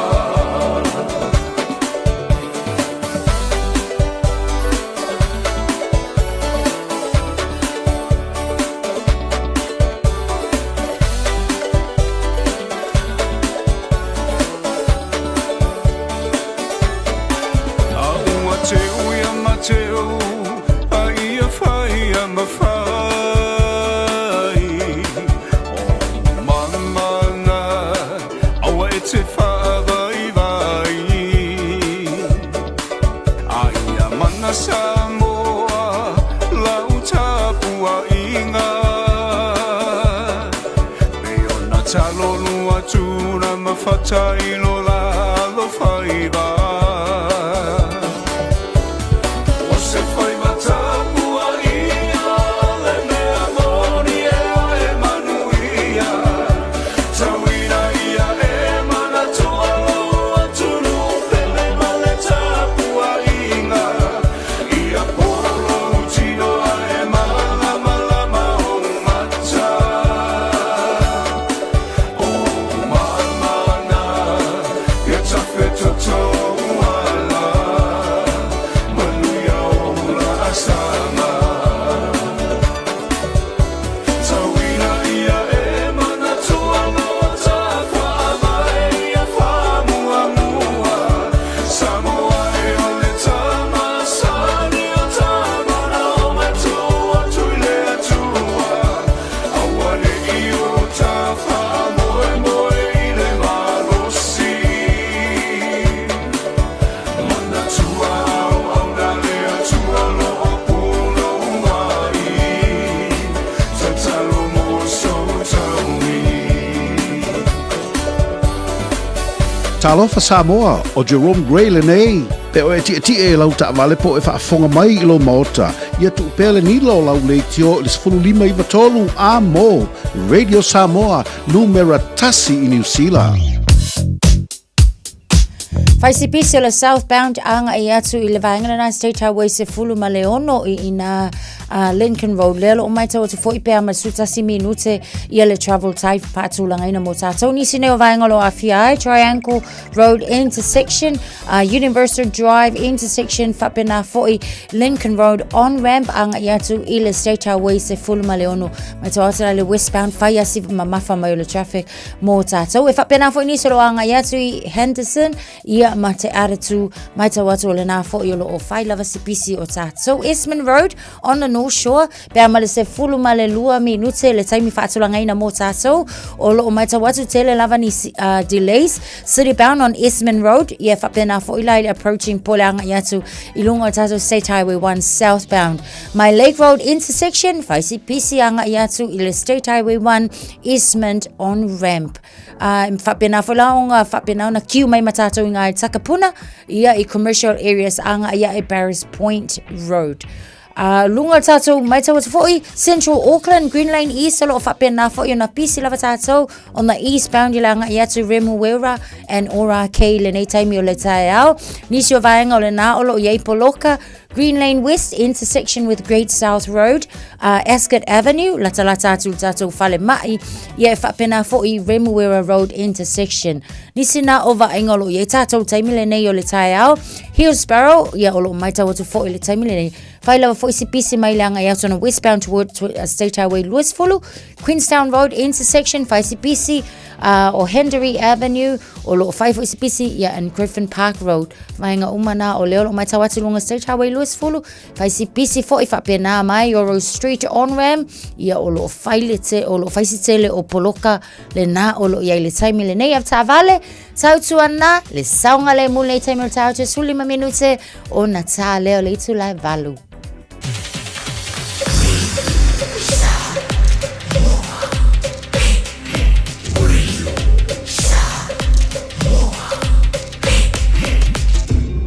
moi tu.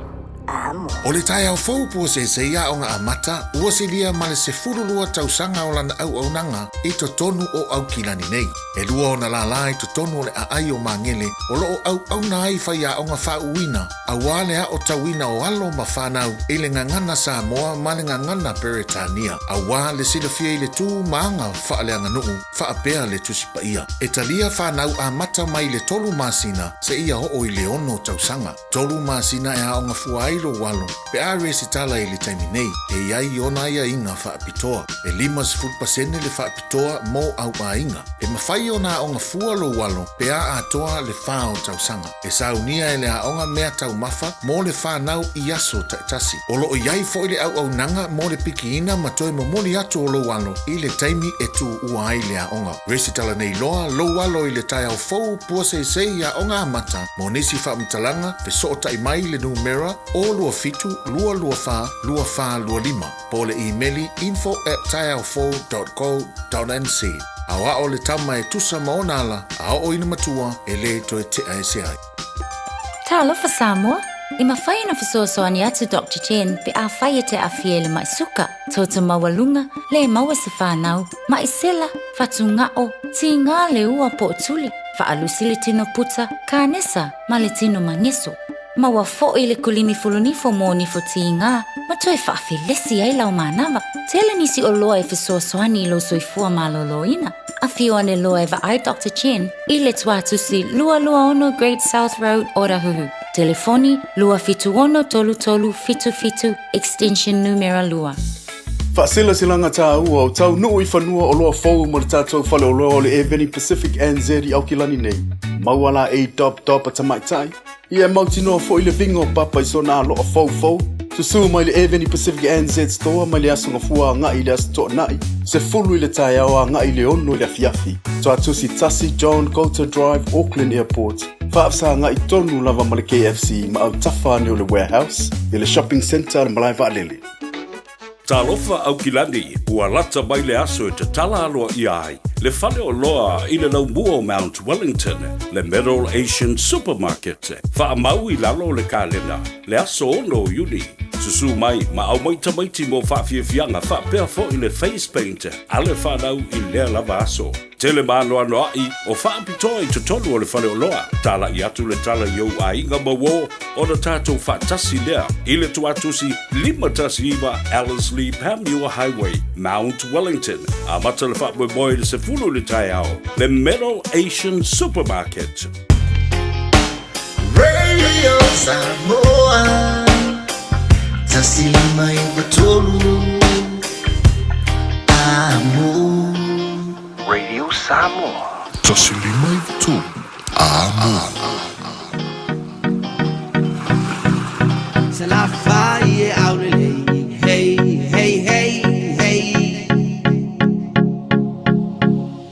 Mata ngo fie na wa ilela be asulu ye na yo love for nuwa le moana ila ile masina o mata ango be dina tawuta filanu lanu wa ipe yo susana be o sei a eta oto wa tumanga afai tele tonu yo winga mana suma tama futa Otele pipelo yate ole la masu e yo tua oila umasima na otomoti no au bisia oya ole ma we papa sa tawo eva mane la yo love mutulea la fa yo love mutele la valea valea love fo ile ea e ma fo ile fuli malesea eva mane la yo love mutulea la fa yo love mutele la valea valea love for ile fuli Malaysia hey se la faille aulele hey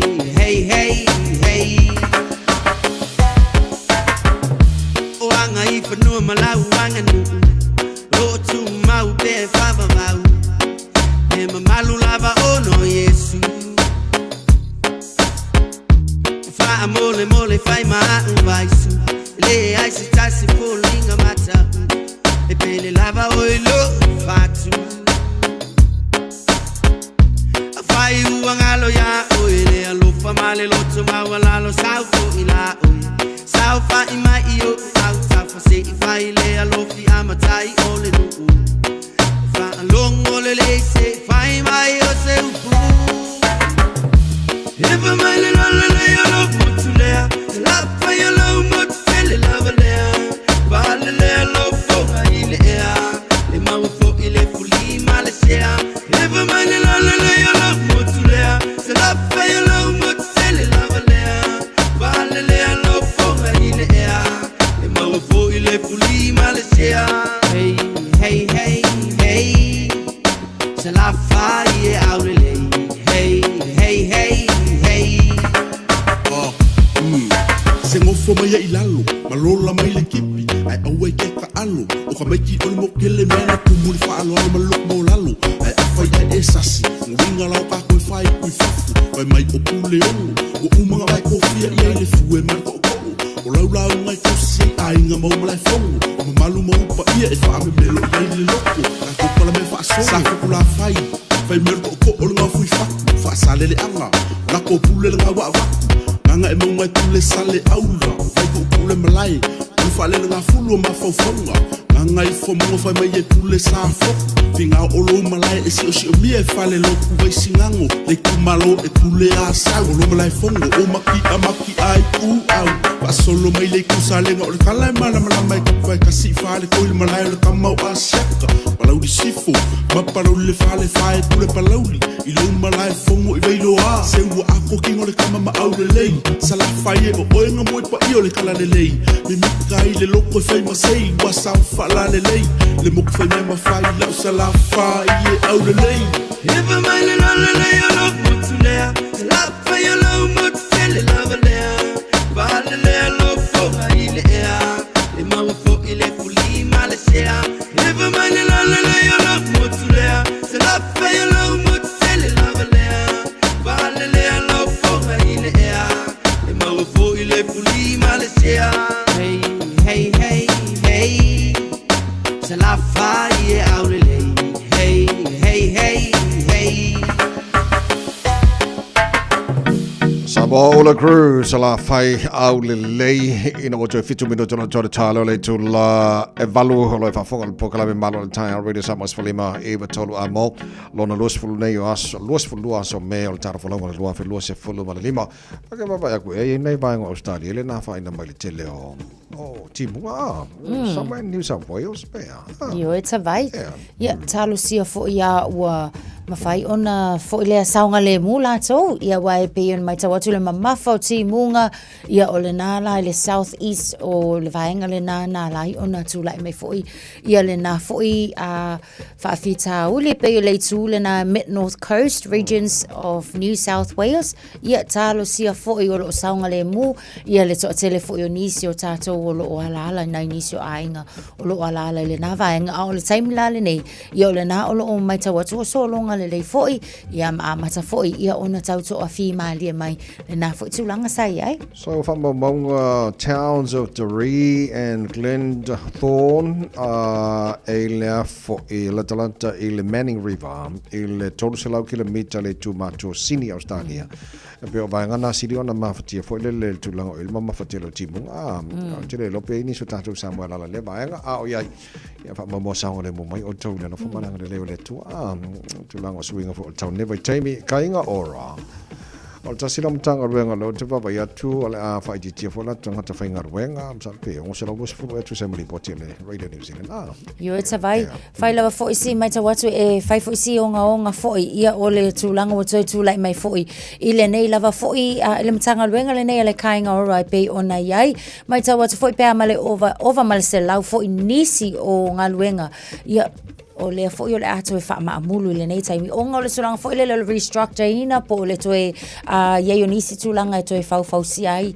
ia lato pe ala male a fika kula ia o ko le o se lau lua se fulu tavai le taimi le nei ia le tulanga o lo wa ia so e sa fo la ona amata o lo o manate amata ile so mo o July ia la lava fo i wa fa nga solo fo i fa tal noanga ia male au fainga luenga mai se lava ia lato le ua mai tawina ma ua mautinoa ia ole a alu fo i le vaea le pe o nei ai.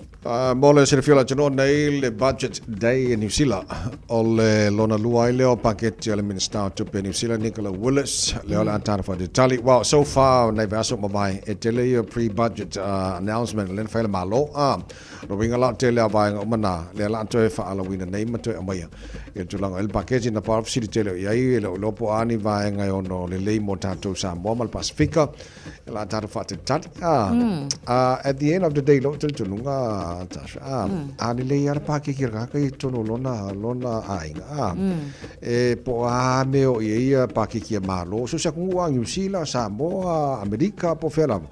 Pa wan me le ia pakeki ra kai tono lona ainga ka le le o man fa mulia mai o malo mangaia ola le fo la fa popo la i la pakeki ya le fo se me la ku mawalo o ya tamai pakeki au ku pe ko la ana ia tavai me no kai ka ngakir kilo e male ia o le mele tele tana fa tali po ani mele le o mai pakeki malo i le to sanga mele to sanga o mai fa ne aso o le ia ngo fo ka kai la lom pakeki le nga yanga se de ngai mau Wa le tele le paketi nei e halu i te tonu o mtanga luenga e halu i whala patonga ia ona muli ale ona o mai ata tau tanga te whainga luenga o lo ngā lulu ai sa o le lei lava tawai au ka pōko lava e whaapilipele la kasifurukala ia sa o le lei ok nei matua ala usul Taeao Malu lua te pena nei whanau lea o ngā malo lava le ona sa i kalo whae ngā kako wo mahari lili e whapengari nge vai kaimi Ioi ia manto fo lumanai o nei whanau e fua ngai lo mingo i kaimi ngai fa mole matua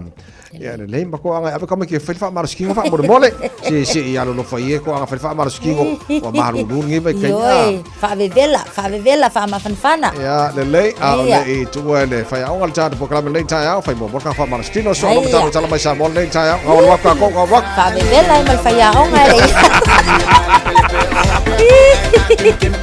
Naya Nunga Saitasi Safa Wiha Naya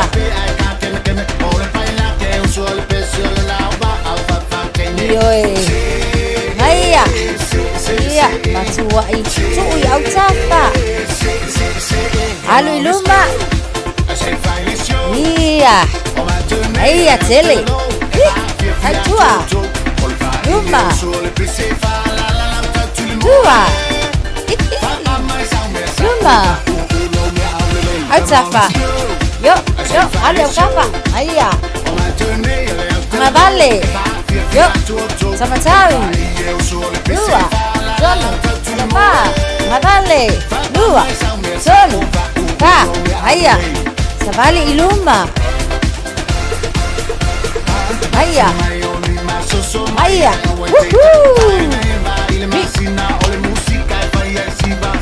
Aya Lunga Claro Lunga Ando Lunga iluma Aya Sauni ane lau see See lang vale Yo Yoi, famalo losi mai ao. Iya, anu yai. Yoi, ama bale dia. Mai chom chau. Yo. Anaya. Iya. Yoi. Mangaya makoi kia ikom kau.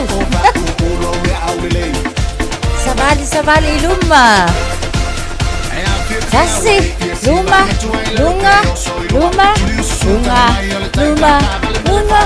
Aya. Lunga. Alsafa. Aya. Spuse kone. Sang iluma. Mai iluma. Manaya. Mana bai sono. Mana bai fafo. Sono. Vai fa como ana manuia so sei Malu soy fua ol si fufonga Samoa Radio Samoa tasilima ivetolu amo se kia Radio Samoa Usi mai alau whaafafonga. Telefon mai Samoa ia su taitasi. Ua au mai mo oe ona o le langolango mai a le talofa voucher. O te whatalo whelo tātu o tunu o i nei fo i asa fau o le whaatawhiti o le ngāruanga o tala mai Samoa.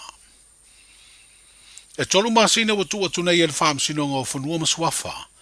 I ainga e fast food fitu o le fioanga o le visale i moa. E tā pena masolo muri e se aima ele ele o le nu o whenga o loo no nofo, ma wha mautu wai le teimi nei. O le aia inga lea na umai le wha ai unga o le suenga mua mua, o le whinaunga e le vāo nisi o matai o ainga o le visale i moa, ma ali ima whai pule o whenga e le tausanga le te nei lua o lua wha, lea na wha atonu ina ai e lea wha ai unga, le fua ina loa tua oio ele ele o whenga, e tūsama le wha ai unga le wha msinonga o whanua maswafa, na fufonga ina le masina o me, o le tausanga e awhi se lau no tolu. O lea whaai unga na tāro sanga nisi o matai o le nu o le vina a wai lea su e suenga, e toi ilo pe a pili. Pe taina te ena male taria i se unga le wha msinonga o tāro sanga ia te sema, o le tausanga la valea e awhi se lau no tolu. O le toi tāro sanga ino se isi iro ilonga i tū tāro sanga e tolu, e au fia ile i tua lima whai pure o le visale i moa, na fofonga ina lea soluru o mawai. Pe tai wa whaalia ile i unga le wha msinonga toiro iro le wha msinonga whanua maswafa, lea na fofonga ina lea sfroida na tenei, wa tautua upenga tālo sanga, ona ua mausari wha ai unga le wha msinonga o suenga mua mua, ma le wha msinonga o tālo sanga apidi e wha sino lava lea, i le whinaunga i ele o loo no fuia, e nisi o ainga o le vi. Wa wha i roi le wha ai unga tustusia le fionga i le sui pelestene, le fionga afa masanga Michael Sonalole, e tolu i tūna tāro sanga e au fia i le i tua li ma whai pure o le visale i moa, na o lātou tu ua le potu wha masino e le i a wai, i le fufonga ino le tāro sanga, le ana au tū i se wha tananga e to iro ai wha ai unga, ua mai a po le leave to appeal. Na mafua o na le a wai e tū, o no le talia o le tusi e le i tua li ma whai pure o le visale i moa na ave le pelestene, sa tāro sanga i e te tau o na iai le pelestene, le sui pelestene, ma pelestene lango e toa lua, i le ilo ino o lātou tāro sanga. O le isi mafu anga sa le talia le sui pelestene, le finangalo le tasio i tū tāro sanga i na ia whaase ese, o na e whapeo le sui pelestene, na whaia le wha msinonga na wha mautu wai unga ua maea, ma polo ina i loa le fua ino tua oio ele o whenga. Pei tai o le finaunga lea na whaalia le sui pelestene, e le i a wai o ia le laulau, na sue ina urua i tāro sanga na mafu ai whaai unga, lea ua maea o na whaata oto. Wa na o le tū te e tasi, ma le tū tāro sanga e tasi na a wai reiro i longa, lea ua au mai ai le whaai unga ua te ena, le to ilo ino whaai unga ua ta oto ma ua mausali.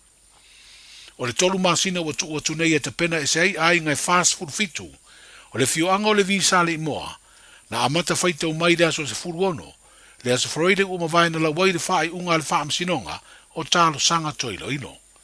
O le masina o kuso e mai ai le tolu masina. O le ngātu tonu le neiva yaso na mamoli atuai le no fuanga au tū, o le vaenga wha ubufai o le wha atua i le atua Samoa ua tasi. Le sui tau vā mo le tofi wha oriori o le itu malo wha palota, o vai maunga lua, ma o se tamali ina tau vai le fua, a le vaenga wha ubufai o le tautua Samoa, i le palo ta tele o le tausanga lua o lua tasi. Pei tai o lea ua ave le lango, a le fionga tama le tā Tai Mang Jensen, i le wha tua i le atua Samoa ua tasi.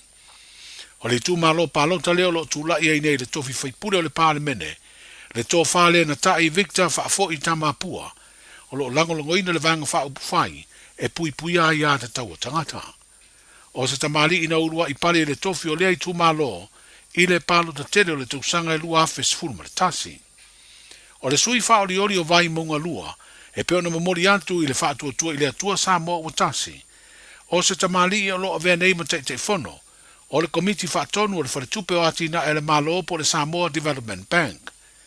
A e sanga lue ma tautua, i nise o unanga tau wharetupe lo tātu utanoo, e peo le ANZ Bank ma le Samoa Commercial Bank. O ia foi o stasi o whaia onga, i le mata upo le suetusi ma le tamau ainga le Accounting and Economics i le Universitea o Samoa, wha perkolisi maa walunga a Malu o Fou. Sanga lua fo i le fionga tama le tā, i le mtanga luenga o tupe le malo, i ni tau sanga ua mawai. O le sunga ia pele nato o se fai au na whaatonuina le whaamsinonga, e awai por kalame whau fautua, a le whalaptonga le tō manga mo e pōpua ngātia wana whaailoa, le tāu o tele ia te o lea por kalame, wa fesoa soani malos ia iso na vai vainga na mafuai, o na tūlai i le whaamsinonga. I le ripoti le upenga wa aia le tō manga o lo whaailoa i e pele nato, o lona whaatasi atu le por kalame, wala ngona ilo na loto maua lalo, a wā ua whaasoa ne ai nisi o whaife au o lo whaia lea o onga whau fautua, mō tangata ua le whaamsinonga, ona o sori tū la fono e mafua mai i le ita. E varu wā yaso le por kalame na awai pasta Bernato, ma ua malamala mai fo i le tāua o ona ai a te tau, na te mawai lea o onga e fesoa swani, i le vai o le tangata. O le whea au o momori mai e le whaife au, e iei teime e vai ma sasi ei le whaife au, ai mai sei te tonu le ainga, ai o se wha mniangaro na awai ma wha fufonga, wha pia fo i na wha soa manisi o whaife au, o lo whaia le por kalame. O le puipuia le leo ai a te tau tangata soi fua uma, o le sini leo lea o onga sa fautua i le sunga i a pere nato, manisi o tangata na awai le ngā ruenga fautua, a le to manga ona o sori tu la fono na mafuai, ona o atu i ruma o le whaamsinonga. O le whaatuina ai o le o unanga foua le maloe ta pena ina o loa SS mai Samoa, mo le whaatuina atu i maketi fafo, ai mai se lava i o loa tau whaatoanga. Ua nga i ei nei mtanga luenga o whaatoanga ma whai ngā whaiva, e a wa uina le leitanga tau au unanga SS, o lo o aveina o loa i fafo po exporters. O le tasi o vaenga tau o lea tāpenanga, o le anga i atu le mtanga luenga e fausia, se fale fau, i le no fuanga i a tere lo ta penai o loa tau whaatoanga e peo le tano. Wa whailo ai le mtanga luenga ua tere lu i tau ma suinga le nei vai tau, e peo suinga ma ale ale o le tau wa fia ai whaatoanga, ma ua whaatupula i ai ma wha ma i SS ma iniseti wha la fua, o ma fua i fo i na si lunga mai e inga tau whaatua inga, o loa i le vao tano. O le porkalame te wa o onga na utu lea o ino tangata i o unanga ave o loa i fafo, na wha i loa i le minstau mtanga luenga o whaatoanga ma whai ngā whaiva.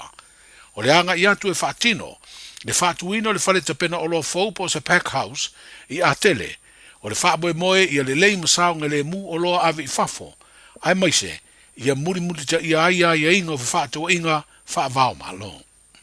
O talai o le nei aso, soifua.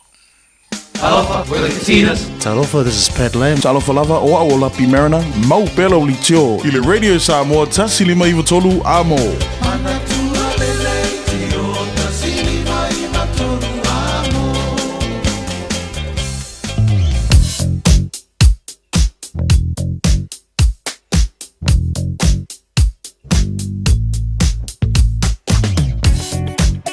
Vaingana tamai mali poti lunga ole awala ili ne vaingana Taeao faisi tele vaingana awala lo o mumu mailo no winga faisi tele vaingana poloka masi lava lunga taro highways ili ne vaingana Taeao ese mai lunga taro highways Mount Wellington highway faisi poloka mai lava oi pemiua tau mai i Silver Park pasolo tuai on ramps ili southbound o State Highway 1 ia male citybound on State Highway 1 poloka tele nei vainga o Taeao.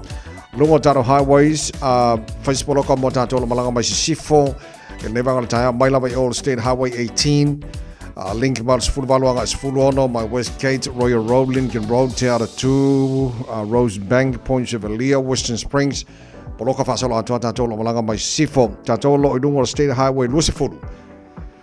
Pasi mai le tano, first poloka va Mayoro Road on ramp, anga i Dominion Road on ramp, fa pena fo ba Dominion Road anga i Hillsborough, pasi mai Hillsborough lunga na wala Papa Phil Lolo, ka ko poloka lava southbound o le Lusifuru, i le pasi mai o Puinui Road, amata mai o Massey Road la amata poloka mai ai Puinui Road, Lambie Drive around Rainbow's End, poloka le link o le Lusifuru anga i le tasi. E lunga o le vaenga malanga malava le Lusifuru a nai okay mai i le nevanga o Taeao. Tātou lo lunga o le citybound o State Highway 1 Faisi polo kal ba Dorim Papakura, Fiololo ba Papakura nga i Takanini, Fapena fo Takanini nga i Manurewa, Manurewa on ramp, city bound, Fasono Poloka Maya nga i Manukau, Fiololo ba Manukau nga i Te Irirangi, i Stamaki nga i Highbrook Poloka, Tip Top Corner, Mount Wellington on ramp, Ellerslie Penrose on ramp, Pasiatu Green Lane, life is lower, life low, siya pa il taunanga ya Kilani, ol tere na baenga. Fais polo kona ne vangal chava pena fole malanga mai North Shore au tabale ya le lava pelo on sai fa mo mole ya le ngate le fo amata na moli nei fa na le anga si avel fa mo nei fa na mo lato sa le mo ole nei fo I Taeao fo ole tu langa na ya lunga ole awala ya wal fa fo mai le tino il tato de potila ta mai lunga awala nei Taeao Sole, eva mali pese, malo fa fonga Samoa, malo fo ile va ile musika. Radio Samoa #1 New Zealand akoa. Sipso.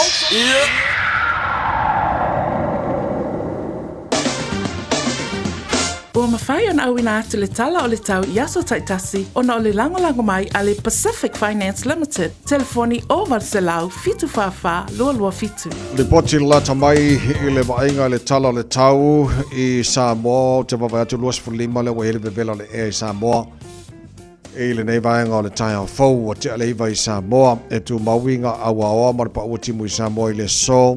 E tu mau le tolu se fumatasi tolu se fululua degrees Celsius mo runga le vela le Samoa lua se maleono I lona mawalalo pa angal tara proklame o loo mai Samoa ne maru le Taeao whatala whatu malo lava se fua manuia tara papaili tulanga o ile tau I Australia ne vanga le Taeao whatala whatu pa anga uma lava le tara proklame so se vanga Australia malo lava se fua manuia se futasi lo ile Malu o le la moi Canberra ne vanga le Taeao ma le fasolo pa ultimo sfuli mar morunga le Malu fa mawina mo le la moi Canberra mo ne fo ya stoffi e le telo vaenga o sini Australia e ka fio lo malta ya sful valolo il Malu le e le fasolo pa ultimo e le so no sfulu morunga le mafana fa mawina mo sini Australia le so Melbourne fa si maru do Taeao limolo yai ne vanga le Taeao fasolo na awa le taus fitu o le morunga na le Malu fa mawina mo Melbourne le so fa lo na mawalalo telo isi vaenga Brisbane la fasi maru lual Taeao fulima ol popole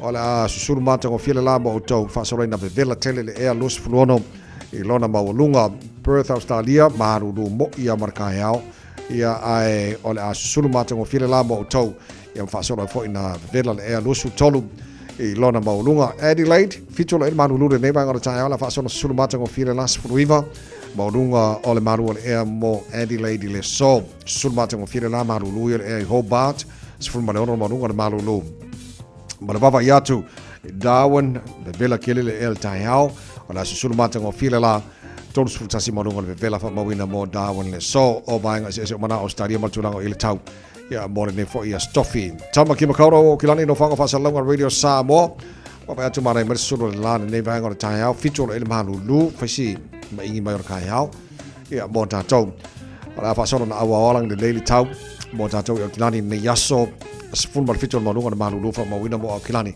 ile so sfulu lona ma walalo Taeao pe au lia la fa solo fa na awa lang de daily tau sful balu mo lunga malu le mo au kilani la so Taeao la venga yon tuatu awa lang de daily sto nai awa fo lang de daily sa fa solo na awa lang de daily so for va so fo aso lua ma so lua na va ya so mana ya to la fa solo pa utimo tu sai fa mo la vai tau o tu na mai ne fo Taeao fo ole tu langa na fa mo uma la vai tau tu na mai tau official ne fo Taeao Ua loa le tautua le Pacific Finance in nonga tupe mo so se wha moe Maliu, whai puiponga, aso whanau, sa whai whainga balononga, ba so se wha lawe lawe. Apa laine lo le pacificfinance.co.nz, pe wala au le oval se lau fitu whawha, lua fitu, e talo sanga sauna nonga tupe ile bao le 5 se lau tala, ma le lua se furu hafe tala. E lua minute whai lau talo sanga online, www.pacificfinance.co.nz, a tasi le tulai whatali e se tali, e iai, a inga whabitoa, pala au lo le Pacific Finance Limited ile over selau fitu fafa lua fitu over selau fitu fafa lua fitu Fata fitu tato tala mai Samoa pera fa fonga le tino ule nei Taeao e tu fa sala wina pe tale tu la se fulu male lua le ori le so male fitu le po ana nei ole tawalunga tato tala mai Samoa ne vai sole tale valu ile Taeao o lewa e fa fonga o fa longa fo I we si le fia o loa o bena lo tu Samoa pena li mai ne fo Taeao fo Ole whawhenga le ana goes through tūlanga I porkalame le victim support. E mana ia lea o onga tāua lo o mai I awani o tātou tusile lima le whaiwhi au. Ai te taun tātou fasili, a whapea le whaiwhi au o ia e whaiwhi au le au lotu. O aila e whaiwhi au mapsoswani I le whaiwhi au. Ia wa a whapea o ngaruenga le whaiwhi au le wa ia le leo lafu mahamoe. O le fasili la o aila e whamoe mo e le whaiwhi au. Ia wa ele o se angiru ma le langi le whaiwhi au e fo iona ia o lo tātou ola nei o langa fo ile. Ia whawhitai a mai le tala lea I le so al whawhenga le goes through I nei awa onga tāua victim support. E tāua le nā o laia o oina ia nisi mea ele I o ia ilo na ia malosi. E tu la ia o se whaiwhi au. So wha moe whaide nā ma a onga tāua mo tātou. Ina nei tu sile lima le whaiwhi au whapea so la le whaiwhi au wadi ara le lava kāpenga ma le awa o inga le leili mo le. Ia o kākou ka ngaka olo ola le lalangi ngei kusa o maka ko. Ia ai whai ma o onga tāua. Taro siere lofa le tua. Ia to o whi mali Ia le unga ua whai le whaamasinonga mo le tūlanga I eile, le keisi le wā o le whianga whenga ma le visa le moa. Ia naua le upo ma le o tūsi le fio, naua watu le whai unga le whaamasinonga, tolu masina o le a tapena I sei kalo whai. Ia fuanga le telo tūsanga o sa atia e nei a inga, ia ma analai le vaenga. Ia le whai le unga le whaamasinonga, e le ise se siri atu lunga le whaamasinonga, ai tau sire lofo le tua ia to fi mali ia nai vaenga fo o tu inatu ia wala fi anga le visa le mo ka la fai pai e tau te le tatu te talo mo le tunu te la me lo tupu le tunu I Samoa ia ai ole tunu e fa vai le tua e o lo o mawina le lofo le tua le tunu I ona tai mo tatu uma ma tatu tangata uma ia pa wan me tatu mo le sanga ia lofo le li Ia to fi malia me uma lo tupu mai le atunu. Sa moa wha mone. Se fulfitu mana fo tele tu la e valu. O si mai la wha fonga o le wha tafitu le neiva yaso. O tato mau. Wha Samoa.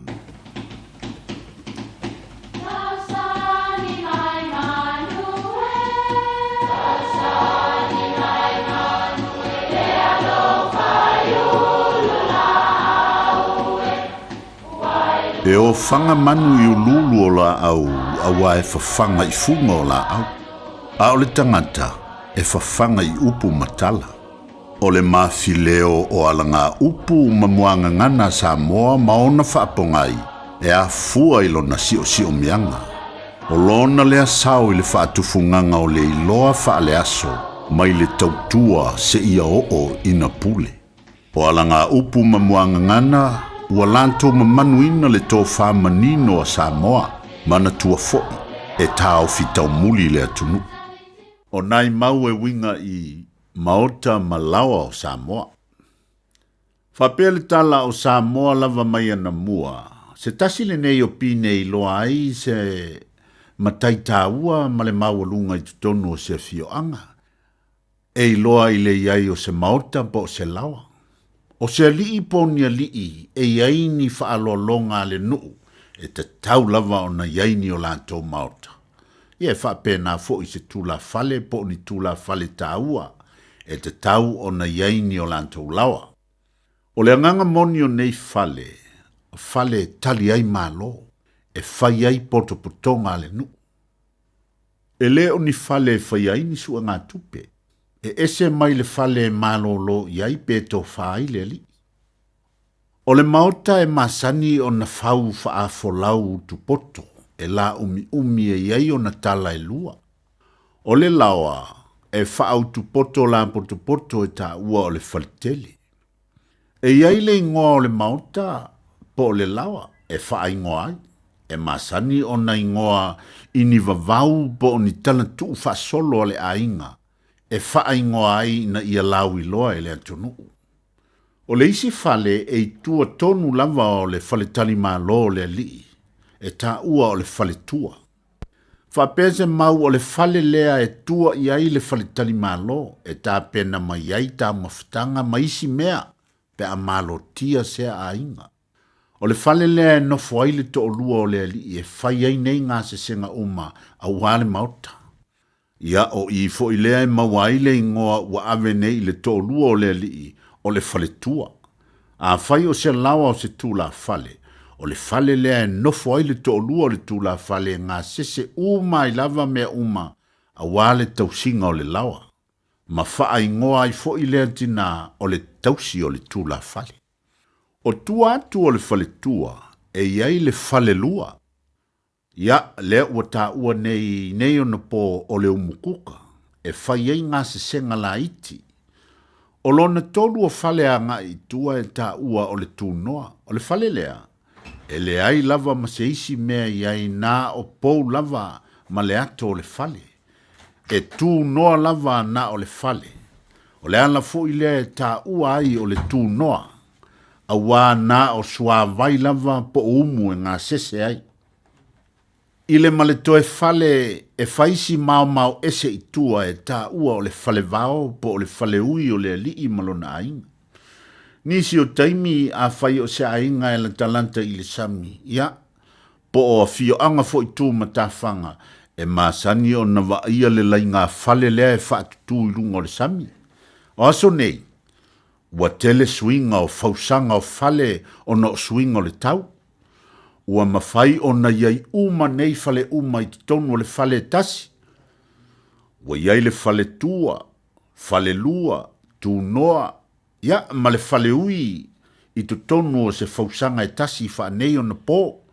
Peitai, o lo o tu maupea o na tu ese ma tu tasi I luma le fale tali malo. Ai maise ia li sili ma tu la fale tā ua o fio anga. Ia manuia lau whasonga Samoa.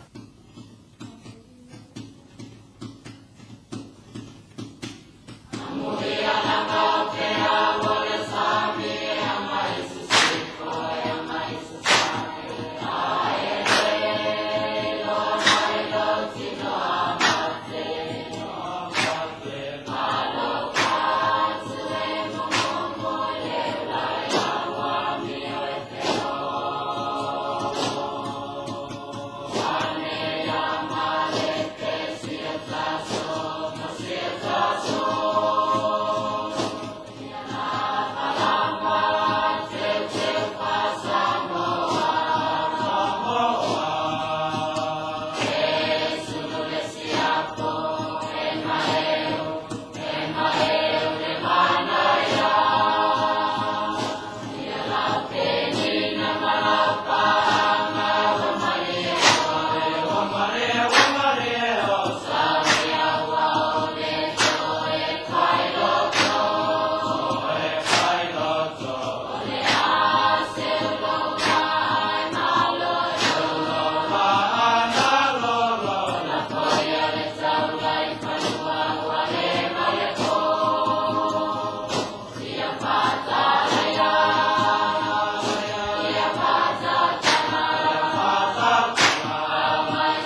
Silanga Taeao o tau nuu I whanua o loa fou mo le tātou whale o loa o le Evening Pacific NZ I Aukilani nei.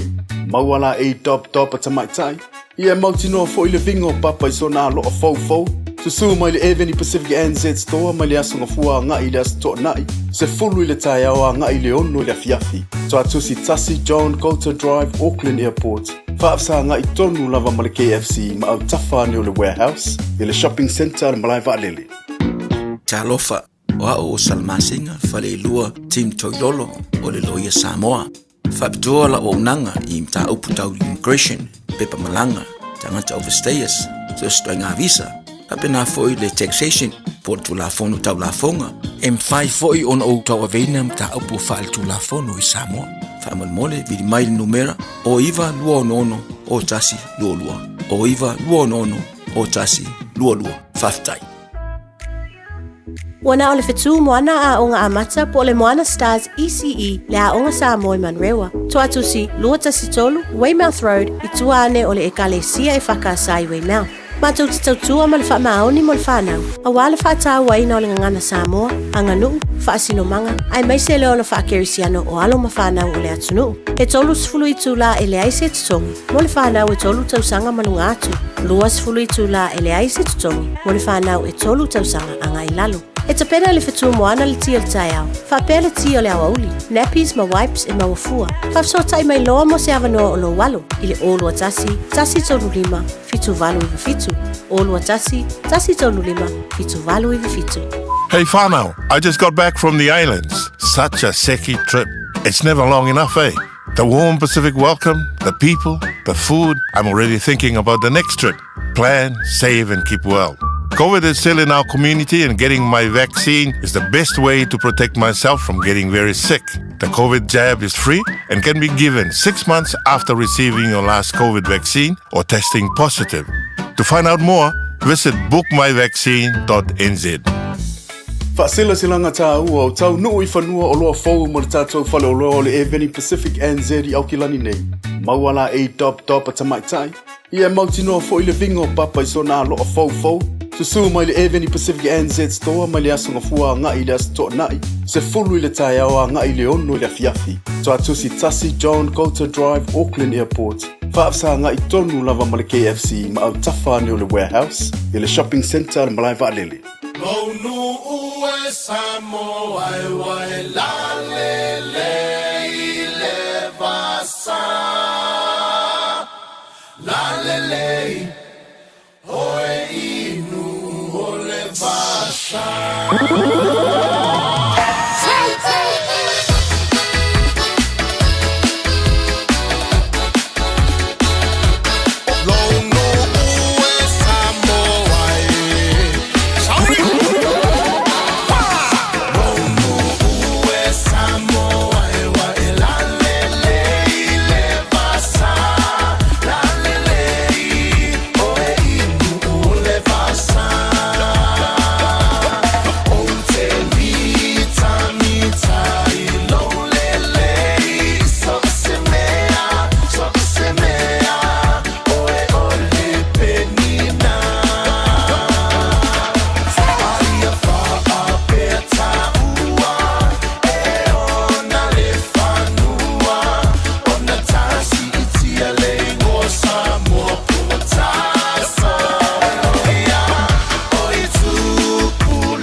le taina o le sua le palua vama le sula tonga ia mana tua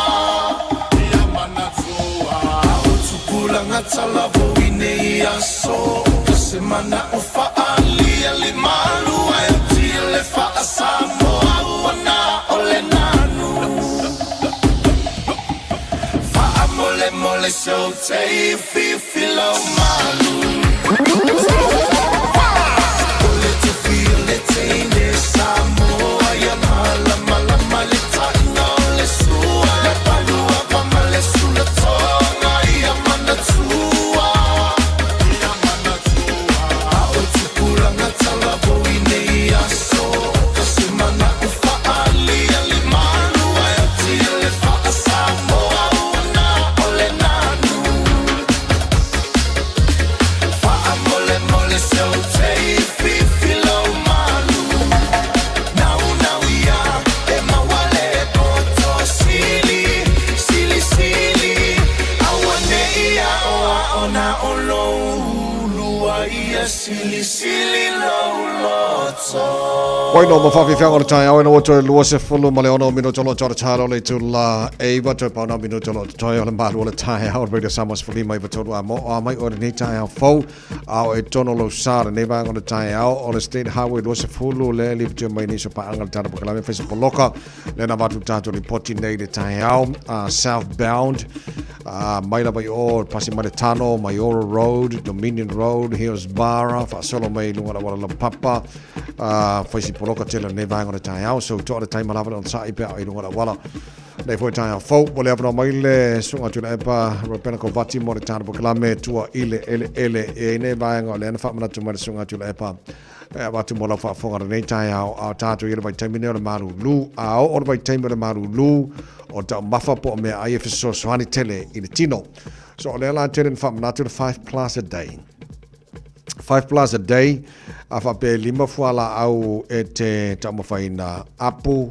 moli, pole alava, malteroisi vai grapes, vai nga uma, e lima mea taua e te moa mai fuala au tasi apu, na winga fa telena de lima, luas fu lima o mea taua telena mo tatou e au ngā tele mo le tino, Soswani I le vai taimi o le marulu tatu iai mato foi o le tantanunga fo mai le foi tene fa manatu pokalame tua ele o le taimi nei e tauna malolosi ia fita o le tino o fita o le tino cells latino fight against ile marulu ma fa mai o le marulu so if Soswani tele lanta mafaia mo tatou e do os fo mai alo fa so aku me tele na mai fo mai fa so atu mo tatou pe wena sunga tu e pala tau te le fo non si fil tu lango I tatou me ta mafa molo na nga tono tatou tino le tele fa so atu ia superfoods le taimi le tatou klame tatou le na fasili mo le flu bomb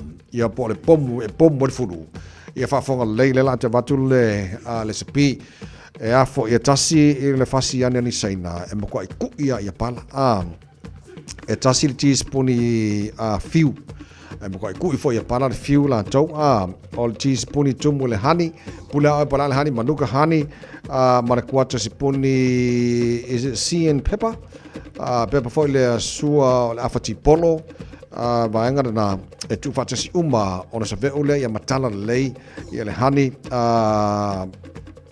ia e afo I ona inu lea ona na ua ia mea nga uma e whapopo ile tulango ile nga ona vaenga ia mo tatu tino ia ole kako pomo nga fulu nga mo ko vaku mo lo silfia ni kaya Wanga ia sore ka kwa pomo ma lo siani bai ole ana fa sort ne vaenga ta we nga te kako uma kusa uma kako uma ai ava pe tulanga le o ele tato ta mafa ne me teme marulu so ka fe e ke ka pide lu ka ko le yo akua le to mo re Samoa's fuli mai tolu amo ina wato los fu tolu minuto lo tor tano le tulaiva le marulu ta re Samoa's fuli mai tolu amo le nei foi so los fu lo me ta follow one wa fe los uma lima Sammy Atoa Tele mai tala tangata ye Watu silima mai lo ufa atauva E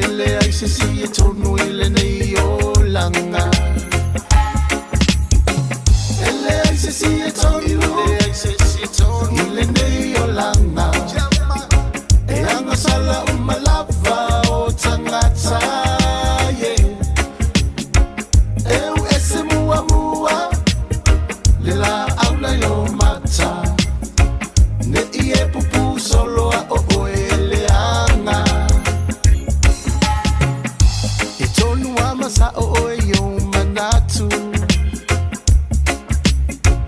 Ai le tu sa uma fo I tato fatu, yeah. Le ala le olo unei fautu atu, yeah. Se ngalue a o e tau mawhai fo ia u. Ele ai se si e tonu, ile nei o langa. E anga sala umalava o tangata, yeah. Eu ese mua mua, le la aula yo mata. Ne ie pupu solo a o ele anga. A elo toma wala lo e te malo. Awa fo ile manatu pa amawalunga, yeah. Ele aise si esa o ile nei o langa. Uana ole atua le atoanga.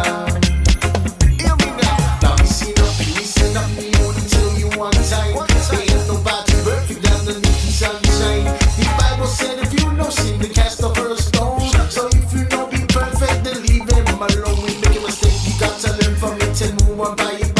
Forgive and not forget to let them feel the good vibes. So don't be quick to judge if you don't know the full story. Just live life to the fullest and love your family. Ele ai se si e tonu, ile nei o langa. E anga sala umalava o tangata, yeah. Eu ese mua mua, le la auna yo mata. Ne ie pupu solo a o ele anga. Ele ai se si e tonu, ile nei o langa. E anga sala umalava o tangata, yeah. Eu ese mua mua, le la auna yo mata. Ne ie pupu solo a o ele anga.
Bobby Fiago Taeao mai le Tatiana Band. O e whawhonga ni pokalame Malu le Taeao le Radio Samoa se lima I matolu a mo. O le Taeao Malu lu kiri ngi Taeao. Ai manga ia suru mai o le la. O le mea kongwale o le manga ia suru le la. Ai sama le Malu lu. So winga na le tau le nei mai taimi o tātou iei o le tau sanga Malu whala mo ria le tanu. Whaftai lau whaafonga tono maru mo ta malawa tono ta vale tono whawhainga ruenga lunga Facebook mari YouTube o Radio Samoa na whātua te o le pese lea. Pesta na sa lio tuanai o elo whaamoe moe. Wangi mai le sau malu a ole la kungoto atu itasilava lo ufa moe moe o oe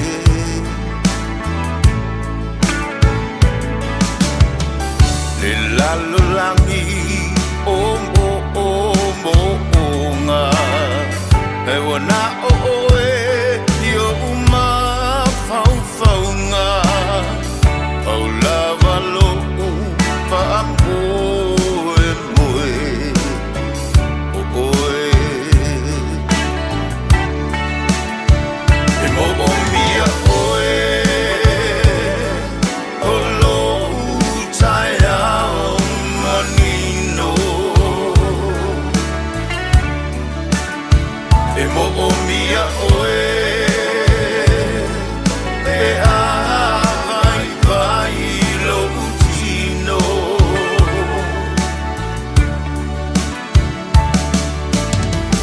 o oe o lo umano si anga a o mai o asoleanga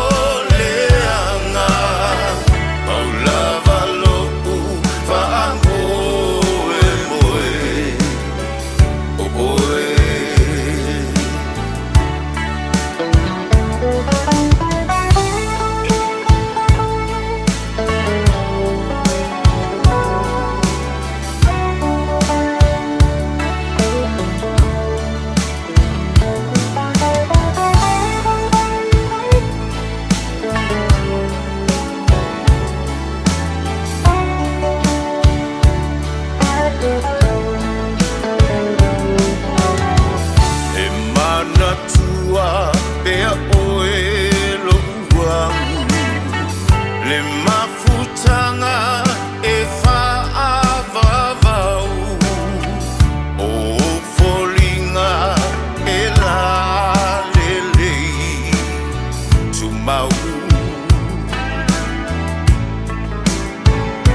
mana o waluai Ma ala atu le sa malalo E le whetau I lama malo mana o si le tivoli Sa nai ta mai ti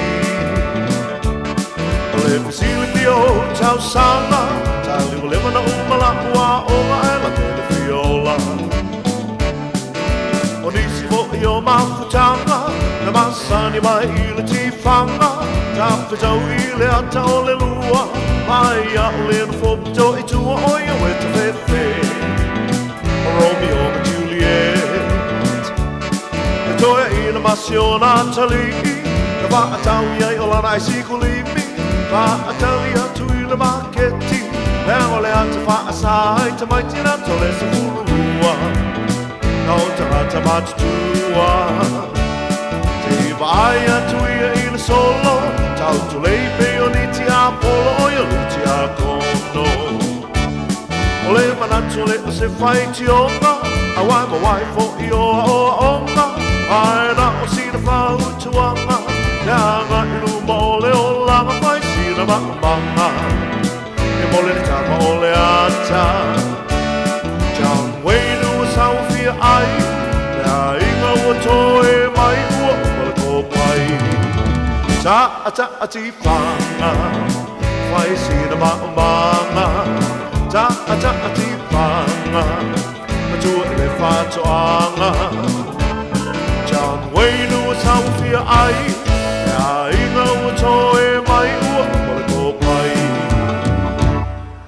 Wili tawe ta ti whanga Samoa tino pele a mai lau au watolo lima ta o whato whara nei taia fau whato Basile Rigid Parker Whamasi atuele por kalame Nei aingo le tino of tia leo po liula whanau nangara Nei mai tau tu sango tātu Iei whaptoa mo le tamai a po niuma no whaalo Ainga wo mai masani Whato whatu tina ia nika Family Service la whiawhiana nei E le ngata lea tu whine asila Whatino sa mal tātu ainga Ka kodoko kikele Waru malanga Yosua le langi Maria lava nei aso To ona nei tamai meni soi fua mai manuia One more tuna ai o nei fia E non le sapere